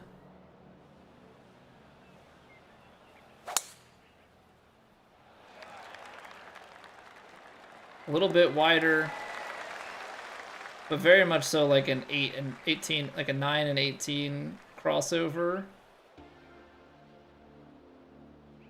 Should have flopped it? Nah.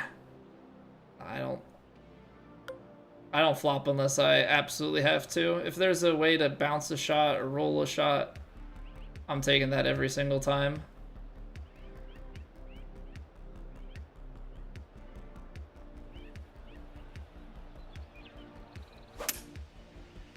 Alright, partial the hybrid. I'm going to try and land it short. I didn't land it short enough. Is that going to stick on the hill?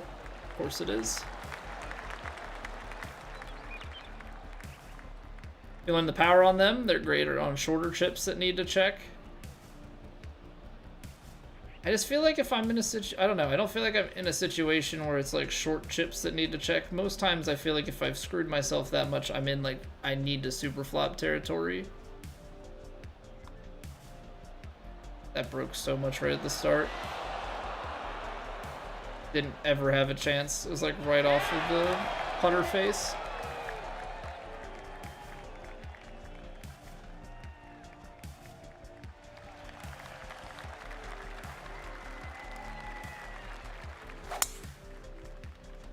Double cross. Okay, so I'm starting to swing too far left, and it's shifting my whole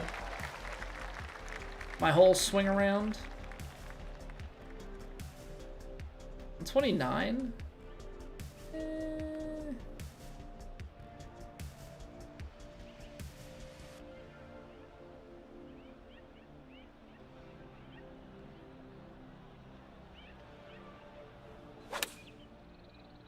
we go. We're fading. We're online. Beautiful. Beautiful. I love when shots are as you draw them up. Yeah, I have to get better about just the commitment. I think sometimes I'm like, but maybe this is like, in golf, you need to be confidently wrong sometimes. 211. I'll just 10 yards with the 6-iron. With these green speeds, that should be fine.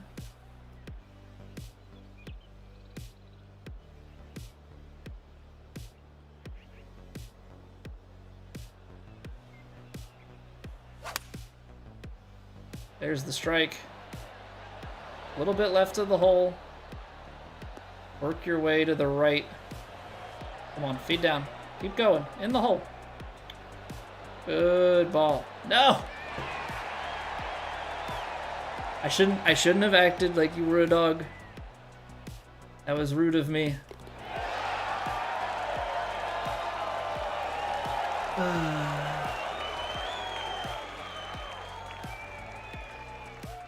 That was so good. That was so good. Oh boy. Alright, let me catch up on chat because players are smuggling single Augusta holes in their courses so you can stitch it together in a shuffle. I mean, yeah. There's also just going to be Augusta-like courses where you just play stuff that's very similar. Best way to get really good with swing bias, swing path. Seem to be a little bit off most of the time. Either the contact or the swing path. Focus on setting up consistently, right?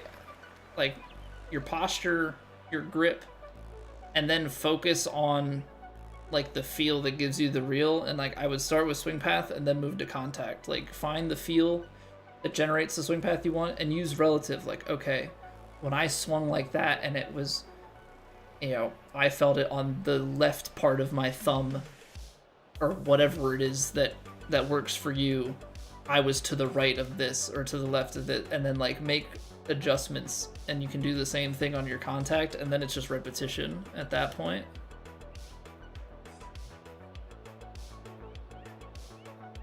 Oberg shot that hit the pole off the flag and went into the water? Was it Oberg?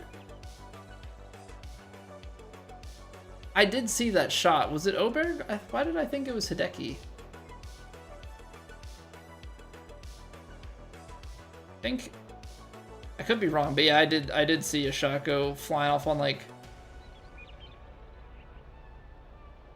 the 11th or no, it wasn't the 11th.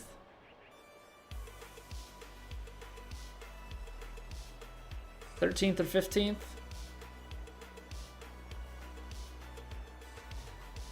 What's going on, YM reps? Explain the difference between 2K25 and Road to the Masters. Or the Masters on Game Pass. Should you spend $60 on 2K25? I think 2K25 is better. But I will say this. Try Road to the Masters because it's free on Game Pass. Also, 2K25 has a free demo. So you can give it's called PGA Tour 2K25 First Look. You can give that a try as well. That way you don't have to spend money. But 2K has effectively abandoned their game at this point. And I just think 2K25 is a lot better personally. Any aces at the Master today, Darway? I don't believe so. I don't believe so.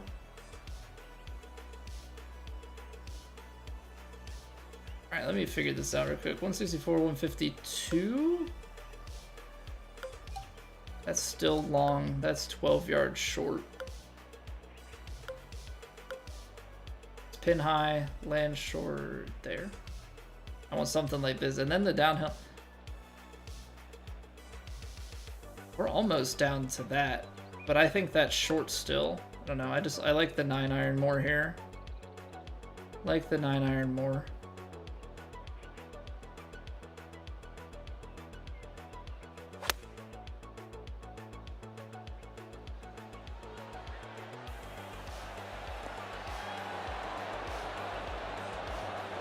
Beautiful. Beautiful.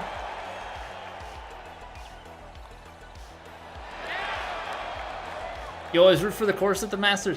I'm not pulling necessarily for anyone in particular, but I really do like Scotty, man.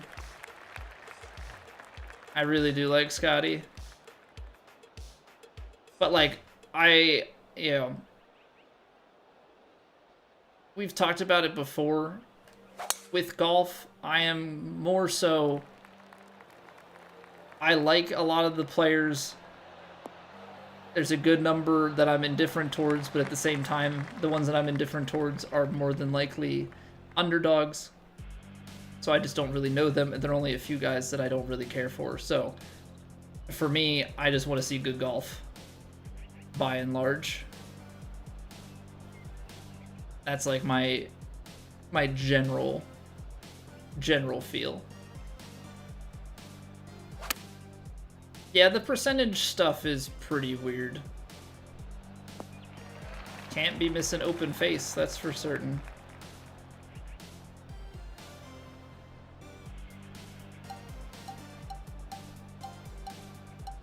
So is this where people tie spin it? Because like, I feel like I have to... I've had them for a while, Rio. I've had them for a while. I don't know exactly what causes it.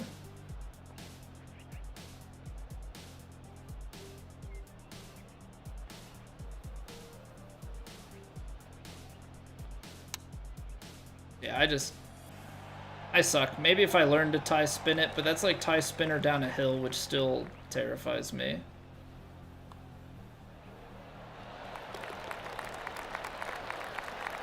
You would tie spinner? Yeah, I gotta try it. I tried the flop shot, but because it's reversed from my draw bias, I really suck with it. All right, we got a few holes left in this round. Maybe we'll hop into some matchmaking after this, but we gotta run an ad break real quick. I apologize. I will see you guys back here in 3 minutes. Thank you all. BRB.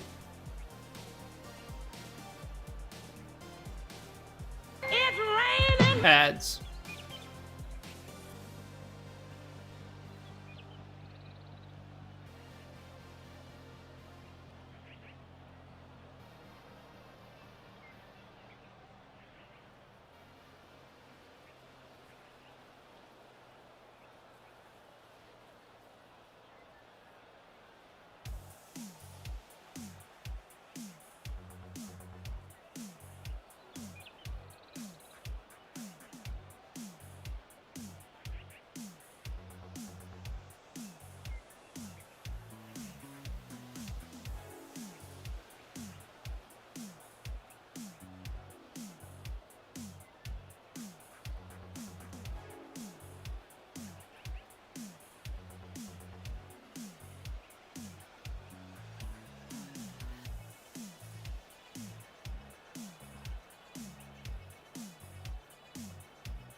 That was a crazy high ad stack. That's got to be up there. That's got to be up there as one of the highest we've ever had. Alright, I've been power driving this one to help cover, but I don't. This is probably dumb of me, especially coming right off of a break.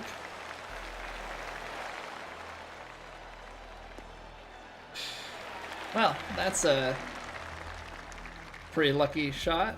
What's going on, RJ? Got a new PC. Now the rhythm is way off. Didn't change anything else with swing. Not sure how to fix it. The rhythm is way off.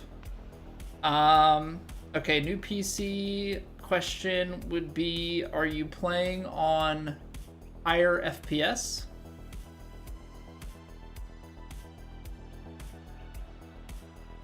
Are your graphics settings different? Yeah, it might be the FPS that you're adjusting to.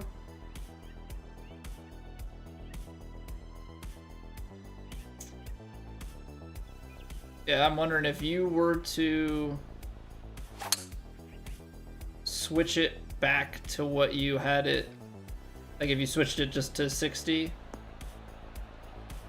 or at least made sure it was on a locked frame rate at like 144 or something, if that would help.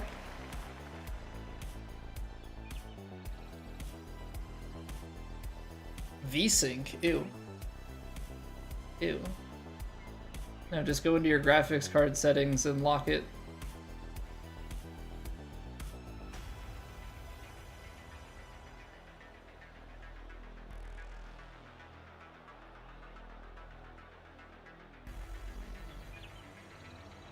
I pause at the top. Yeah, minus 4% power. It's going to come up way short. I do struggle with those long putts there of making sure that I swing down with good rhythm if I hesitate at the top.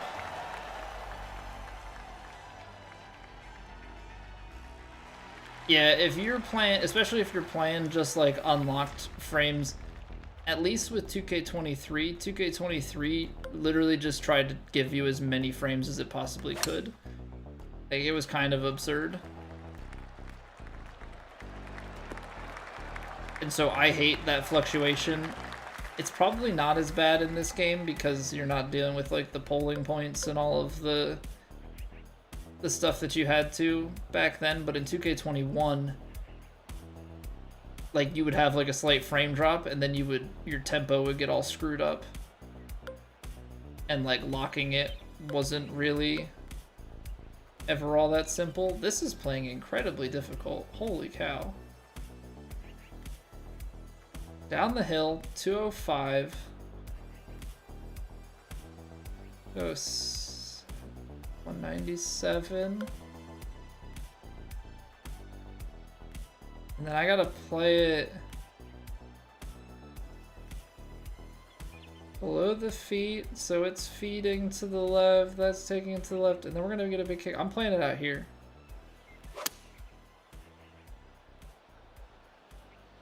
There's the draw. Left kick. Get it rolling. That's really freaking good. If I do say so myself. We'll give a little pat on the back for that shot.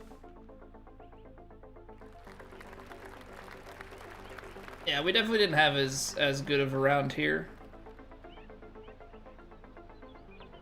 But that's like the difference between you are on and striking your shots all the time and not.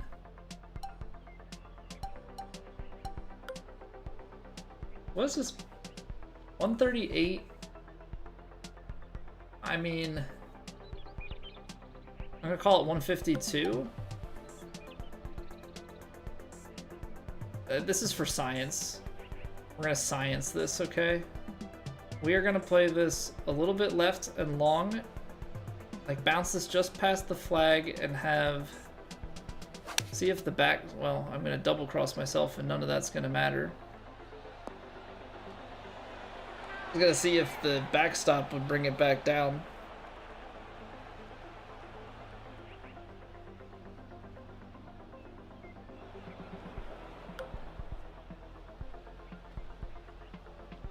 Let's see.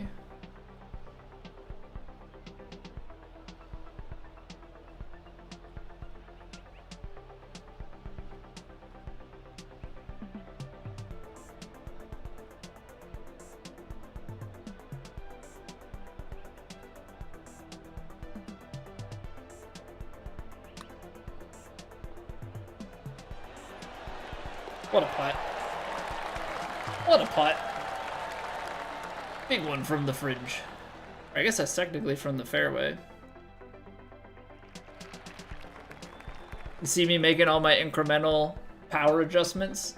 So the way that I've been playing that, I'll let you in on it. I've been adding 3 inches.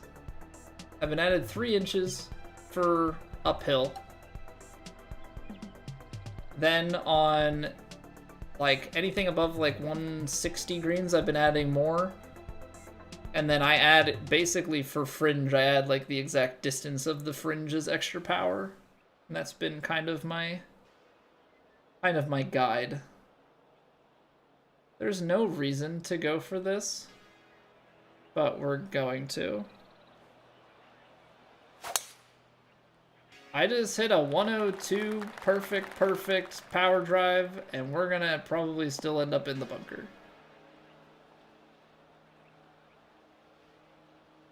Dang. But I don't understand, why is the sand this grippy? I watched the Masters today. With that much speed, you roll nicely down. Why is it like this?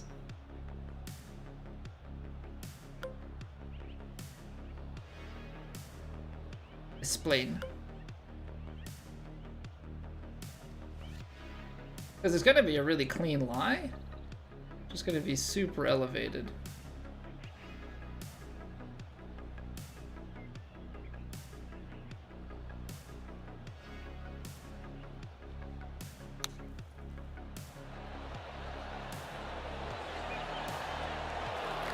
I mean, really good touch to go up and down. That puts us at 60. Bunker roll setting and the designer not set high enough. 2K designer's fault. See, the thing that kind of sucks is like,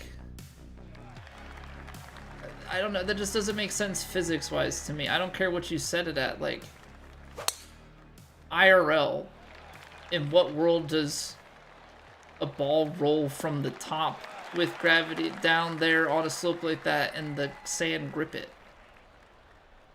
I'm just thinking, like, how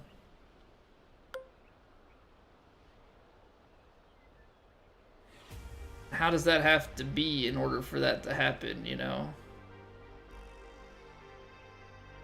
This is tough. I actually almost think you go up to the 7-iron and try and loft it, because it's gonna play 172,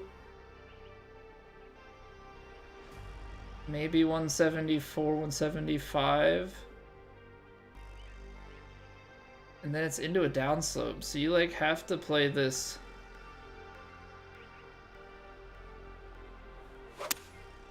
Play this in a way where you play big.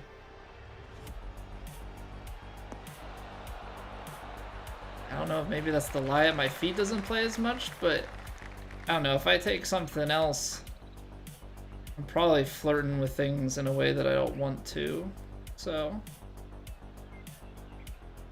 Anyone get this course, Mike? This is Lone Grove Golf Course. This is the official 2K Augusta course. It's for their Legends Championship. So it's an Augusta-inspired course.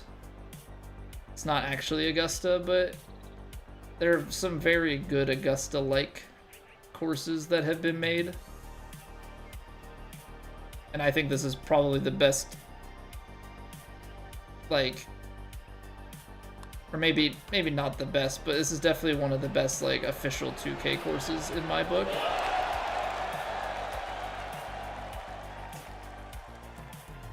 Alright, that's a good putt to finish. We didn't have a great round. We definitely had some mistakes, but overall, very good tournament. Get to 61.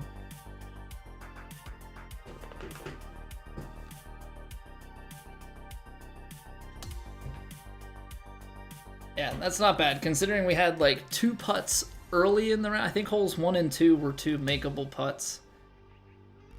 which that gives us, that would have put us to 63. I have 90 shaping, Patrick. I've got 90 shaping.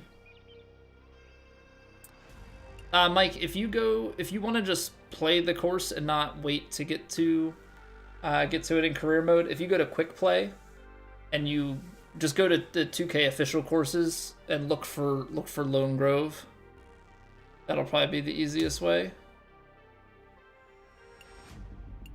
17-foot proximity for the tournament, 19 on that last round, 21 in round 3, 18 in round 2, and not.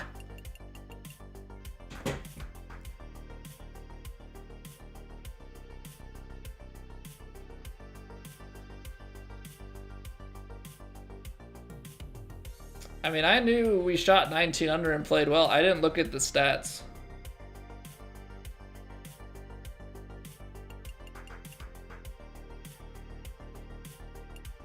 $13, 20 putts.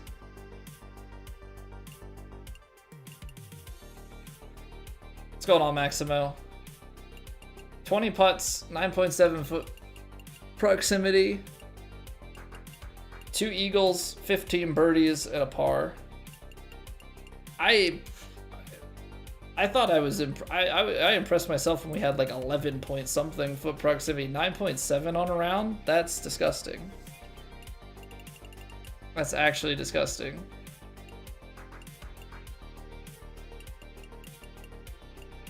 Yeah, 2 bogeys on the tournament. Like, can't afford those. Definitely should have been making par on a couple of those. I mean, birdie on a few. But we're certainly hitting our stride. Also, whoa is just... What are we even doing here? 79 under for the tournament. Like... Ew. Ew. What up, Zach? How we doing, dude? Hope all is well.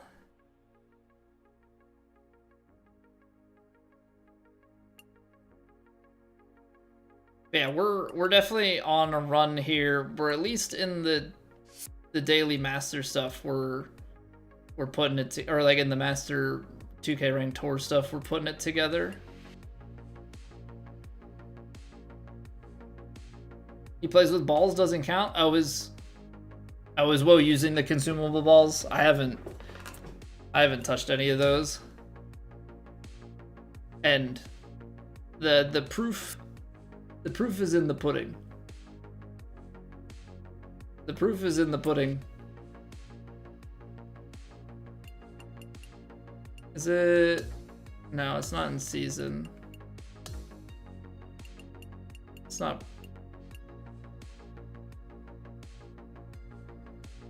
This is the hill I die on. Now, I hope there's not something beyond the basic tutorial that I'm holding myself back with.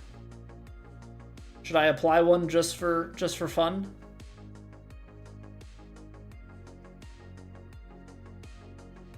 Seriously though, does it unlock anything? Am I gating myself?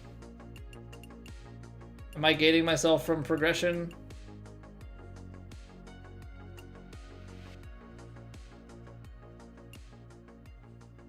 Especially because I'm also...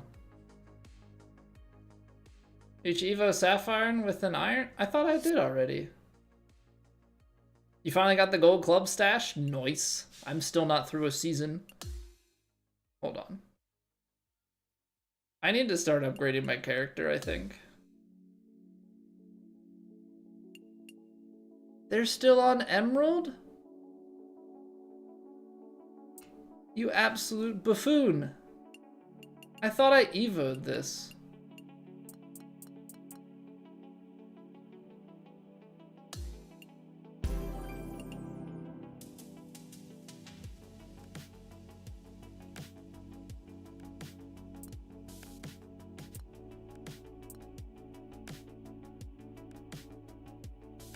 I really did.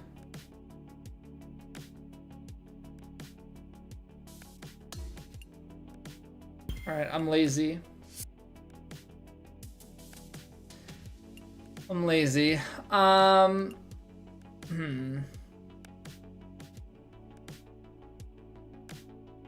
So right now, because we don't have gold clubs.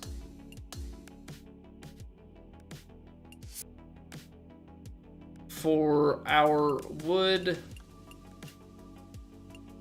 hybrid, and wedges. I need to put my contact and swing path here. How many do we have? I've got 31 contact. I don't think swing path I have nearly enough of. I only have 13. And I need to use more of those than I need to use contact. This is why I want the gold clubs. Because they don't hand out... The problem that I'm finding is the daily quests hand out, like, almost exclusively not the swing path.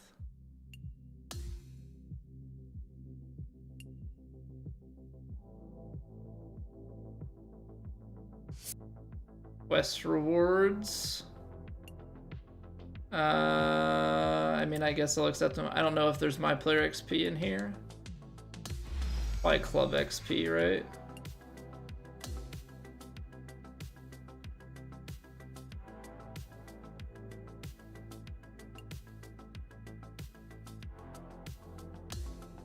Okay, that like basically does nothing. But these dailies, well, that one gives out the forgiveness pack. We need 10, which means we're gonna have to do 3 and 3 next week if I don't do them now. Equip it, it stays there until I remove it. Yeah, I gotta just like put it on to trigger it and then take it off. I guess I should play a Divot Derby just for the free win there. But these weeklies, like, there's contact. It's the same set. It's contact, recovery, power. Like, I don't get the ones that give swing path, and they're making me buy them.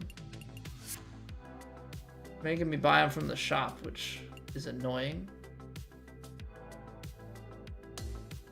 Okay, let's do this. I know it's chump change XP, but let's switch to the technician and play Divot Derby. Just get a match of that out of the way. But yeah, I've been holding off. I don't have upgrades on my wood, my hybrid, or my wedges. But like, we've been playing pretty well, and I'm not even a complete player yet.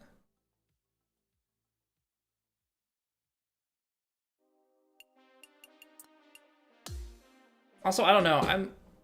I've thought about playing True Sim with like a separate character because the green reader stat is wasted, but I'm also thinking, am I ever gonna be in a situation where like I need the recovery shot or want to have the knockdown on or something instead?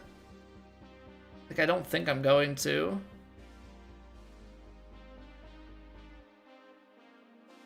Don't think I'm going to.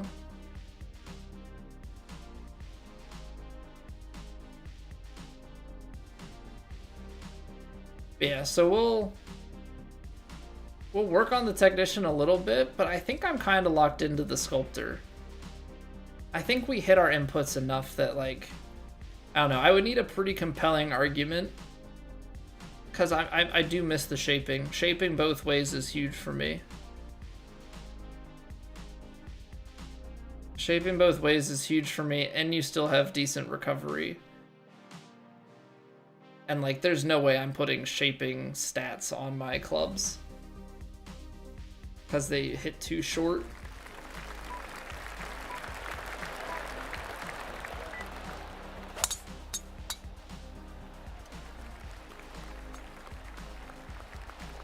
I'm gonna be too far. Oh, I'm not. It's that soft.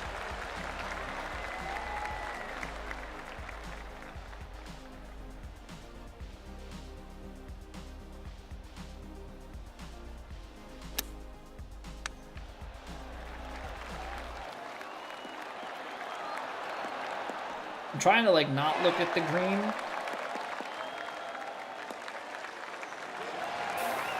You know? I'm trying to like not look at the green. Scout cam takes too much time. I feel like in the early parts of this you can.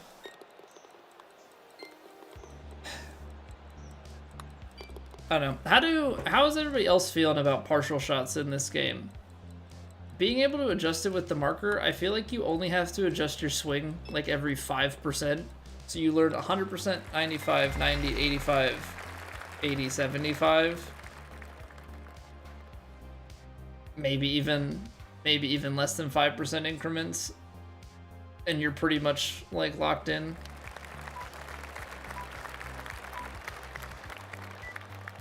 All right, finish the swing left. I pushed it. I was also getting very distracted by the other ball colors. I thought I was flying further to the side. Is the key to be playing power drive? Must be. I push open right into the bunker.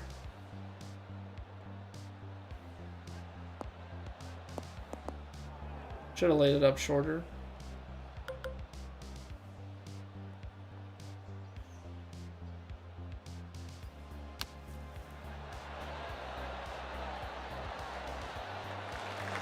A good thing it doesn't matter the number of shots, because I have played that very poorly. Very, very poorly.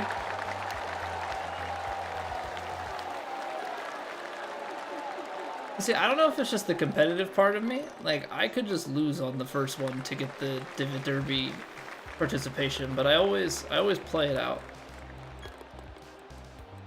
Hey, what's going on, DJ? Welcome back.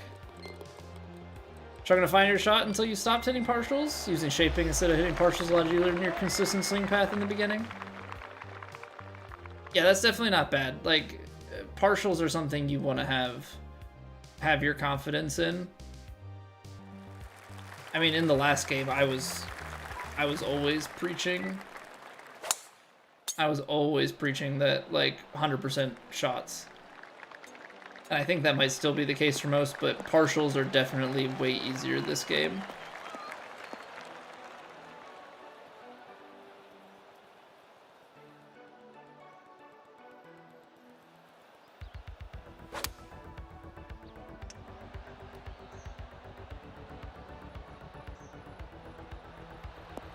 Do you just power drive everything in Divot Derby where there's... You must.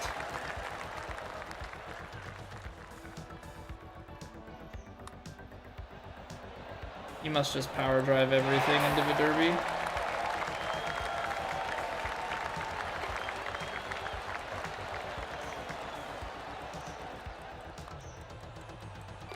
Okay, since you guys are the boss around here, do we play a society round to make sure that we're prepared for the pain ahead and see how we do, or do we just say screw it and play some ranked duos?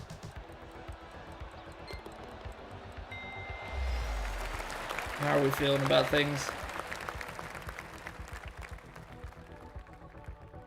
Because I think next week we still have.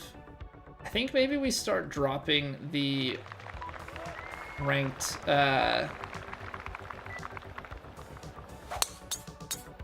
ranked tours weekly. I think we start dropping the ranked tours weekly. Just do the daily because I do still like playing through with you guys.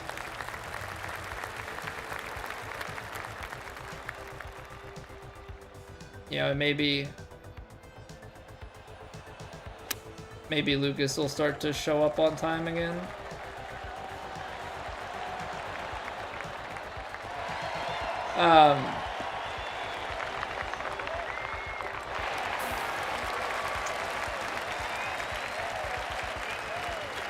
Gosh darn it, I make a joke and I let my mind go to crap. But I think if we warm up with the ranked tours, or career mode, ranked tours, because career mode I want to keep grinding towards the gold clubs. Career mode, ranked tours, daily,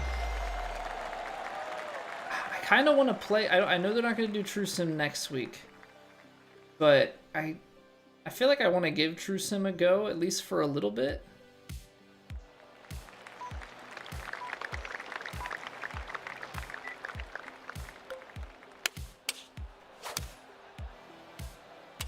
That was a YouTube sub.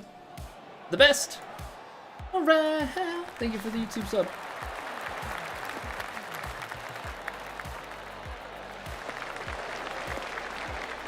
Like, I think I want to try getting into the True Sims.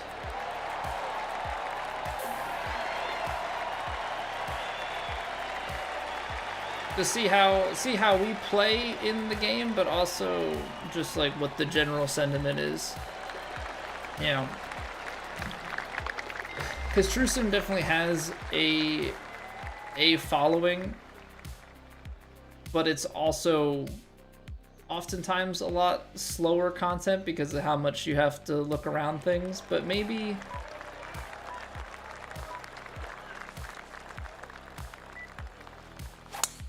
I don't know, maybe if we're able to like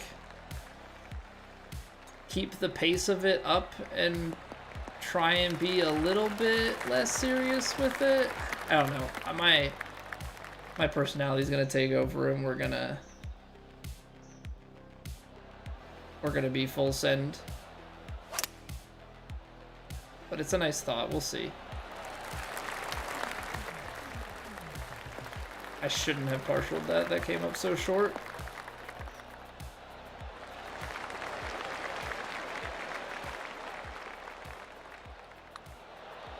I underswung that. These slow greens, dude. These slow greens. Oh. 82 greens just always butcher me. 82 greens just always butcher me, dude. Oh well. This mode seems like a lot of fun. Might be the tipping point for you to get the game.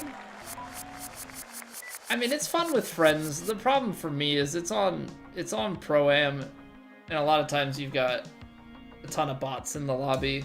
So for me, it's not the most fun, but hey, if you enjoy it, then have at it.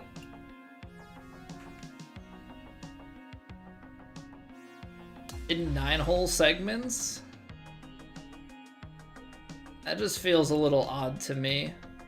Because I'm trying to think logistically how would that go, right? Like we play 9 hole. I mean, we stream 4 times a week. We've got 4 rounds, right? So you got to do 8 9-hole segments. So it'd be like do 9 holes of True Sim and then cut it and then do 9 holes later. I don't know. I just don't know if the flow is there, Patrick.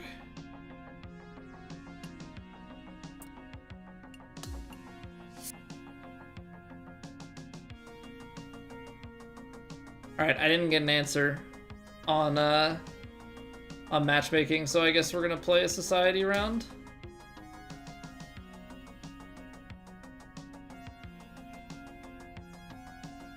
Oh, the career series? Well, I'm talking TGC True Sim, but yeah, we are playing True Sim on the... We are playing True Sim there. I got some sort of VC payout. It didn't tell me what. Duos, Mikey? Alright, you caught me just in time. You caught me just in time. Nice shooting on the daily, by the way.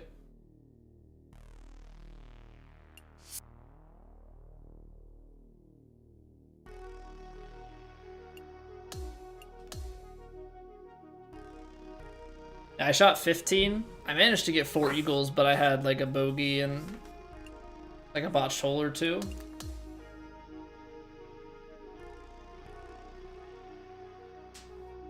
David Derby was your favorite in 23 because of the Russia making it to the final. If you have people that you know that you're playing against, like, it can definitely be fun. But having it be on Pro-Am is just pretty boring to me. The straight line swing every time, and I don't know. I want it to be pro. Junkie and Super. Alright, we'll see how they are. I'm gonna try, no promises, but I am gonna try and see about having my wife give my character some outfits, especially with TGC starting. Yeah, this was his preseason outfit, but once TGC gets going, he's got to have 4 rounds.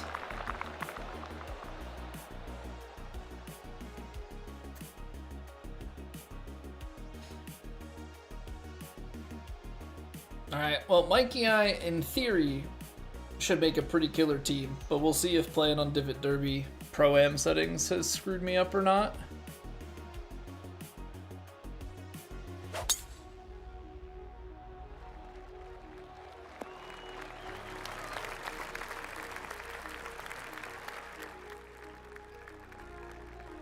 Yeah, I'm curious to see how many people register. Do we have an official? Does anybody know if Doily said anything about what they're targeting for plat size?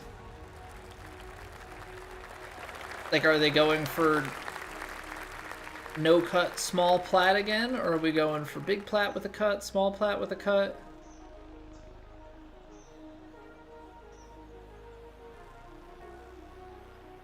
I mean, I think if we keep the form that we've got now, I feel like we can qualify into plat, but I also don't really know how the general populace is playing because I haven't been playing the test events.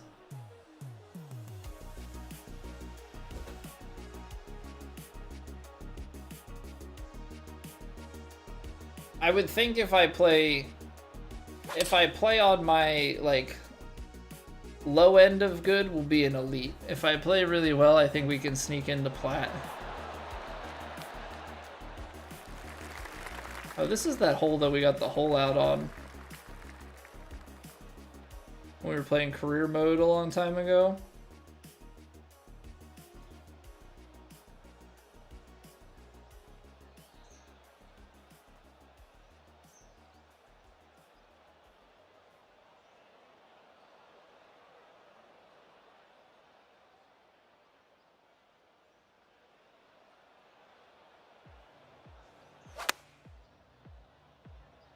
Big fader.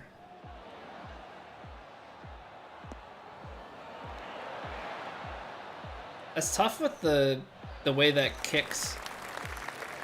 The way that kicks down the way, that's really difficult to sit. I would have had to play the 9 a lot shorter than I did there. But I at least gave a putt. And it should be, yeah, a little bit of break, but back up the hill. Thing is, it's kind of scary. Nice putt. Kind of scary if you leave it short, because then you got to try and, you know, putt it down the hill. So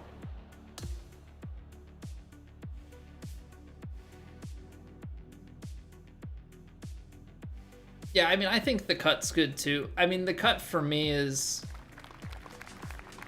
when I'm up in plat, the cut for me is important because that's what I'm fighting for, you know? 203, 205, 14 yards.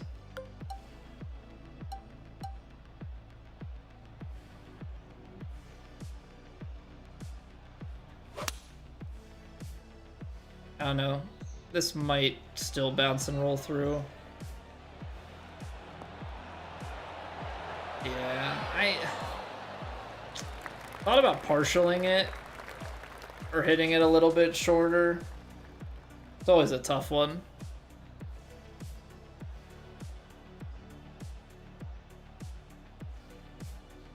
.136 are scary in ranked.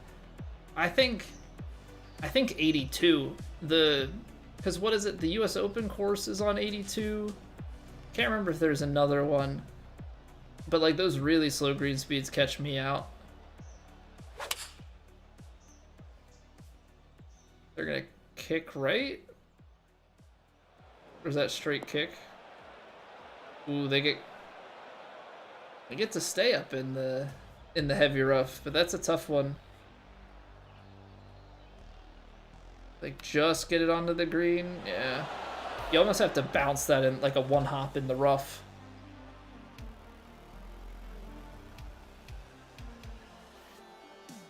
I don't know. Like, the super flop is like the safe play there. Oof. The shadow was covering the hole. I like couldn't see where it was. We still have an easy tap in. They don't exactly have an easy par putt from back here. I guess it's not a tap in. It rolled a little bit.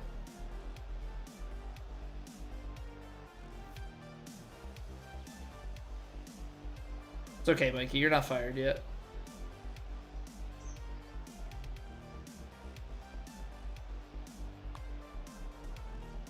Slow. Take that.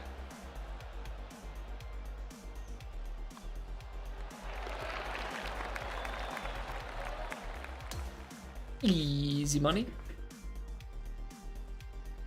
Said straight but stayed right. Did John deceive you? Or are you saying the green grids said straight? I think John needs to be banned from True Sim. I think it's kind of BS that he gives instructions. I'm not turning John on for True Sim. I refuse. Grids, you have John turned on. Okay. I know some people have John turned on. I know that John is handing out precious information. Because apparently if he doesn't say anything, it's a straight putt. He says a little bit left to right, or like sometimes he'll give you reads on stuff that the grids are lying about.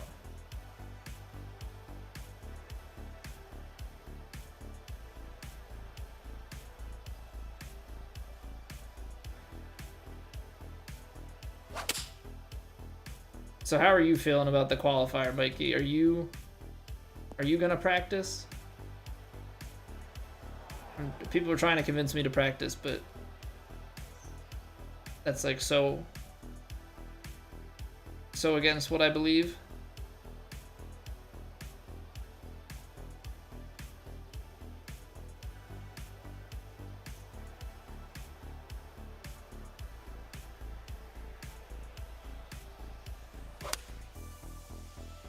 All right, I'm going very aggressive.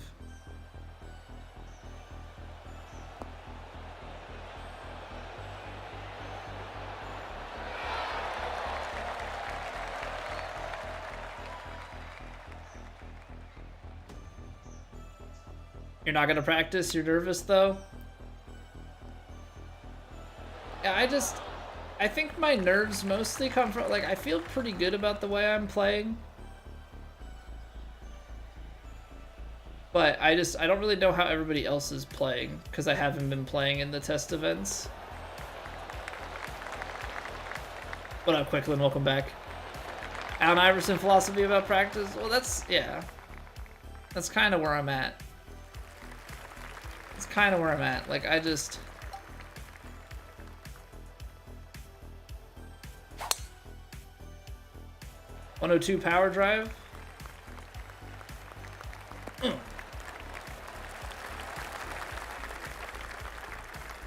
Easy.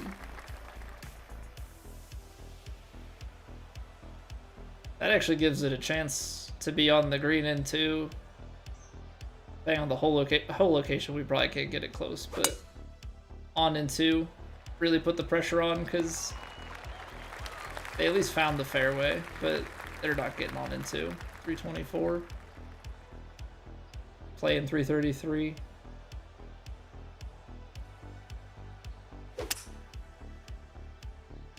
Ooh. Okay, not as bad. I thought it was leaking a little more to the left, which would have been real bad. But yeah, because the thing is, like, we don't practice on a week-to-week basis. I just show up and play. And I think that's the philosophy that I'm going to go with. I think that's the philosophy we're going to go with. I just don't know what my schedule is going to be. like, do we play one round a day, or do we, you know, like, do we play one round of True Sim and one round of Plat a day, or Elite, wherever we end up, TGC, main tours, and then do we play, or do we play like 2 rounds on one, like 2 rounds of Plat one day, 2 rounds of True Sim another day? I'm just trying to figure out the flow, because it gets hard then with the number of rounds if I play both. It gets very difficult because of, like, I wanna move into some variety as this game cycle goes on.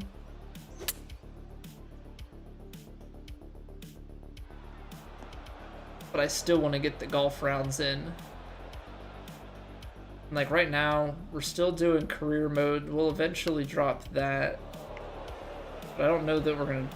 Like, we still need something to warm up with. You know, around just to get the swing lines firing straight, get our feels for the day. But I feel like I've definitely been getting a lot better with the inputs. My input consistency has been quite high. And we've been getting better with the reads. And, like, we took a big jump forward within the past week or so with partials because of the lower trajectory.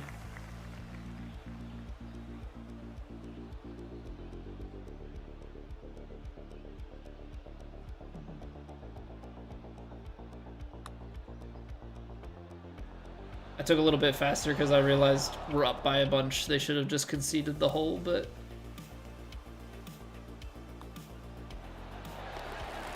I was like starting to like slow aim my putt, and then I'm like, we are 3 up with this hole in hand. I should probably just take the putt and get it down there so Mikey can finish it off.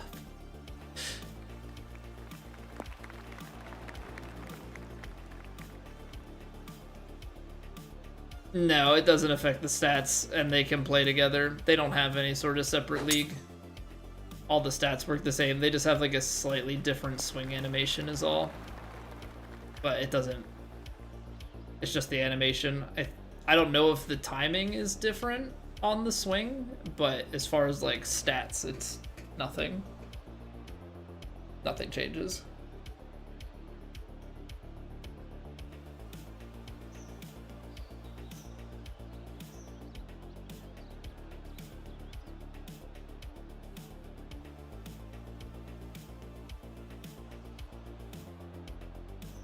All right, they basically have to hole them all out from here to come back. Am I mentally ready for TGC? I guess. That's online.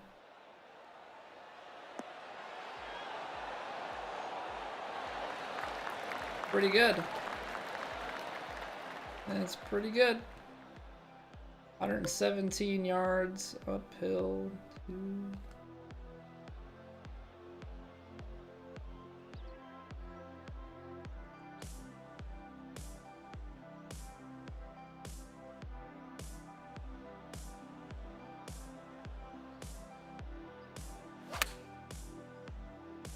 Time to deflate your feelings.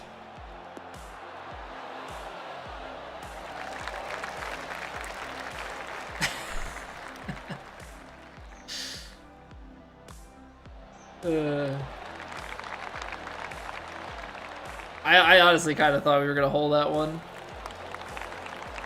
It was kind of all over it. Yeah, I think I'm mentally ready for it, because I don't expect to ever win or be at the top. So I'm not... I don't know, I'm not scared.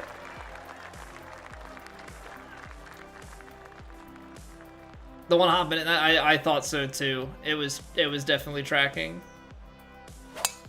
What's TGC? So TGC is the golf club, which is the beginning part of this series. So it was the Golf Club 1, like the Golf Club 2, the Golf Club 2019 featuring PGA Tour. That's when 2K became a publisher. Then they published under the 2K21 name. Then they bought the studio, 2K23, and now 2K25. So it's it's from that.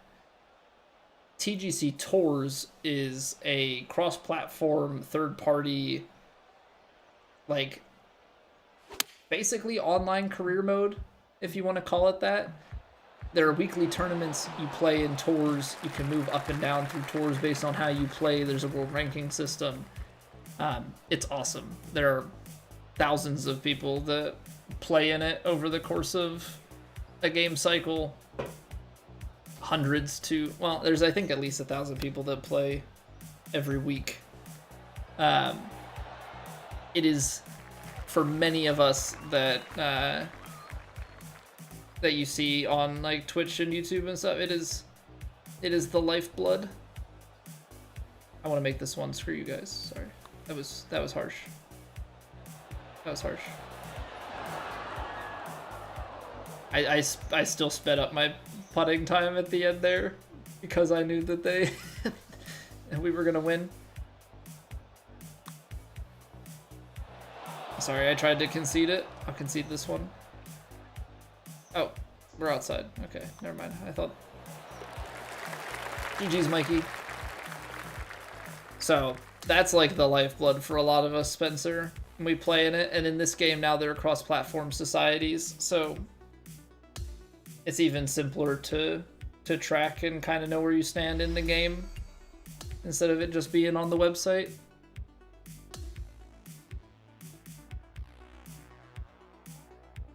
Yeah, Mikey, I don't get it, man. Why is the matchmaking like this? We did play double Condor last night and won 4-1, which was pretty funny because I was birdie and Lucas was like birdie 3 or something like that, or birdie 1. Like we were both mid-rangey and took down a double albatross.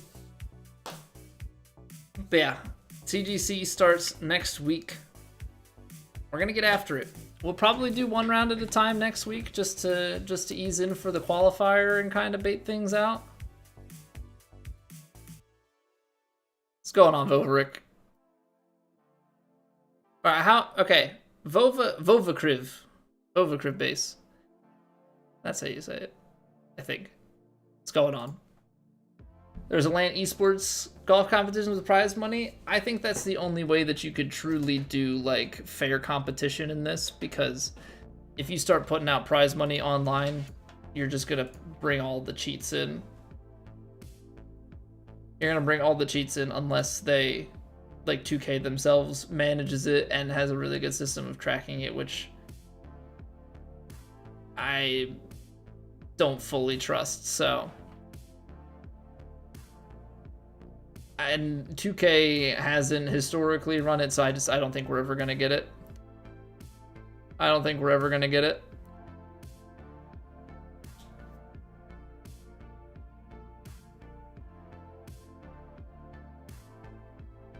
Wish you knew. You always see Condor after 5 wins in a row in the same session, Mikey, because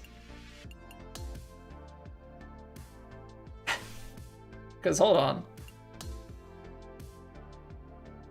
That was the first Condors that I've seen. We're 42-2 in duos. I think I've seen one double Condor and like one where a guy was in like birdie and albatross or eagle and albatross or something. I typically get paired up against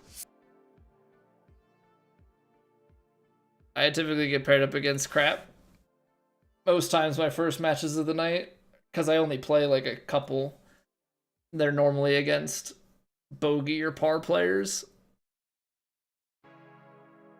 Well, it's crazy because 2K does stuff with NBA, right? Like NBA has the 2K League and all of those things, but I just don't think they think the golf market is big enough for that, and so they don't put the time and money into it, and then they basically hold it hostage like Nintendo does.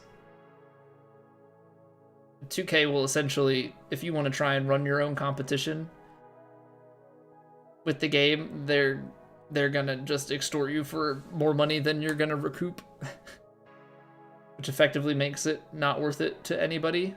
So Yeah. Super fun.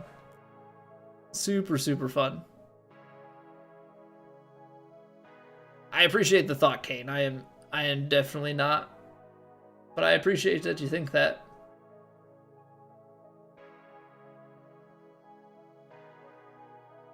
All right, so next week we've got TGC starting up. There's no True Sim. We're gonna play the qualifiers. We've got, what else? I mean, I guess what's the stream schedule for those that are unfamiliar? Stream schedule, we are starting around 8 p.m. now, 8 to 8:15, because my son's bedtime has moved back. So that's what we're rocking and rolling with. I think that's pretty much everything. I mean, if you're new here and you've enjoyed, drop a follow, drop a sub. That would go a long way for helping you get back here easily. But probably the biggest thing at this point is dropping a like on the YouTube stream. That always helps let YouTube know to tell other people. But yeah, Masters this weekend. I hope everybody enjoys watching that. I know I'm going to. If you want to hang out and just chat while we're not live, we've got a Discord. It's also going to be giving you going live alerts, any updates to the stream schedule. I post it all through there. So go check that out. It's in the channel description, in the video description. Should be easily accessible. That being said, yeah, we're going to get out of here. We're going to go find somebody to host, which is always, for whatever reason, just so incredibly hard for me. It's always the same couple of people streaming. I feel like we host the same couple of people. We hosted them a few, not too long ago. We're going to go say hi to Turd. He's playing this. Go and say hello. Again, I appreciate y'all spending your time with me. We're going to be playing TGC next week, and that is going to be a grand old time. Oh, a little YouTube sub to end the week. Justin, thank you very, very much. All right, have a wonderful weekend. Enjoy the Masters. We'll continue to have our daily shorts go up, so if you enjoy that stuff, go check it out. And yeah, have a great weekend. See you Monday. Bye.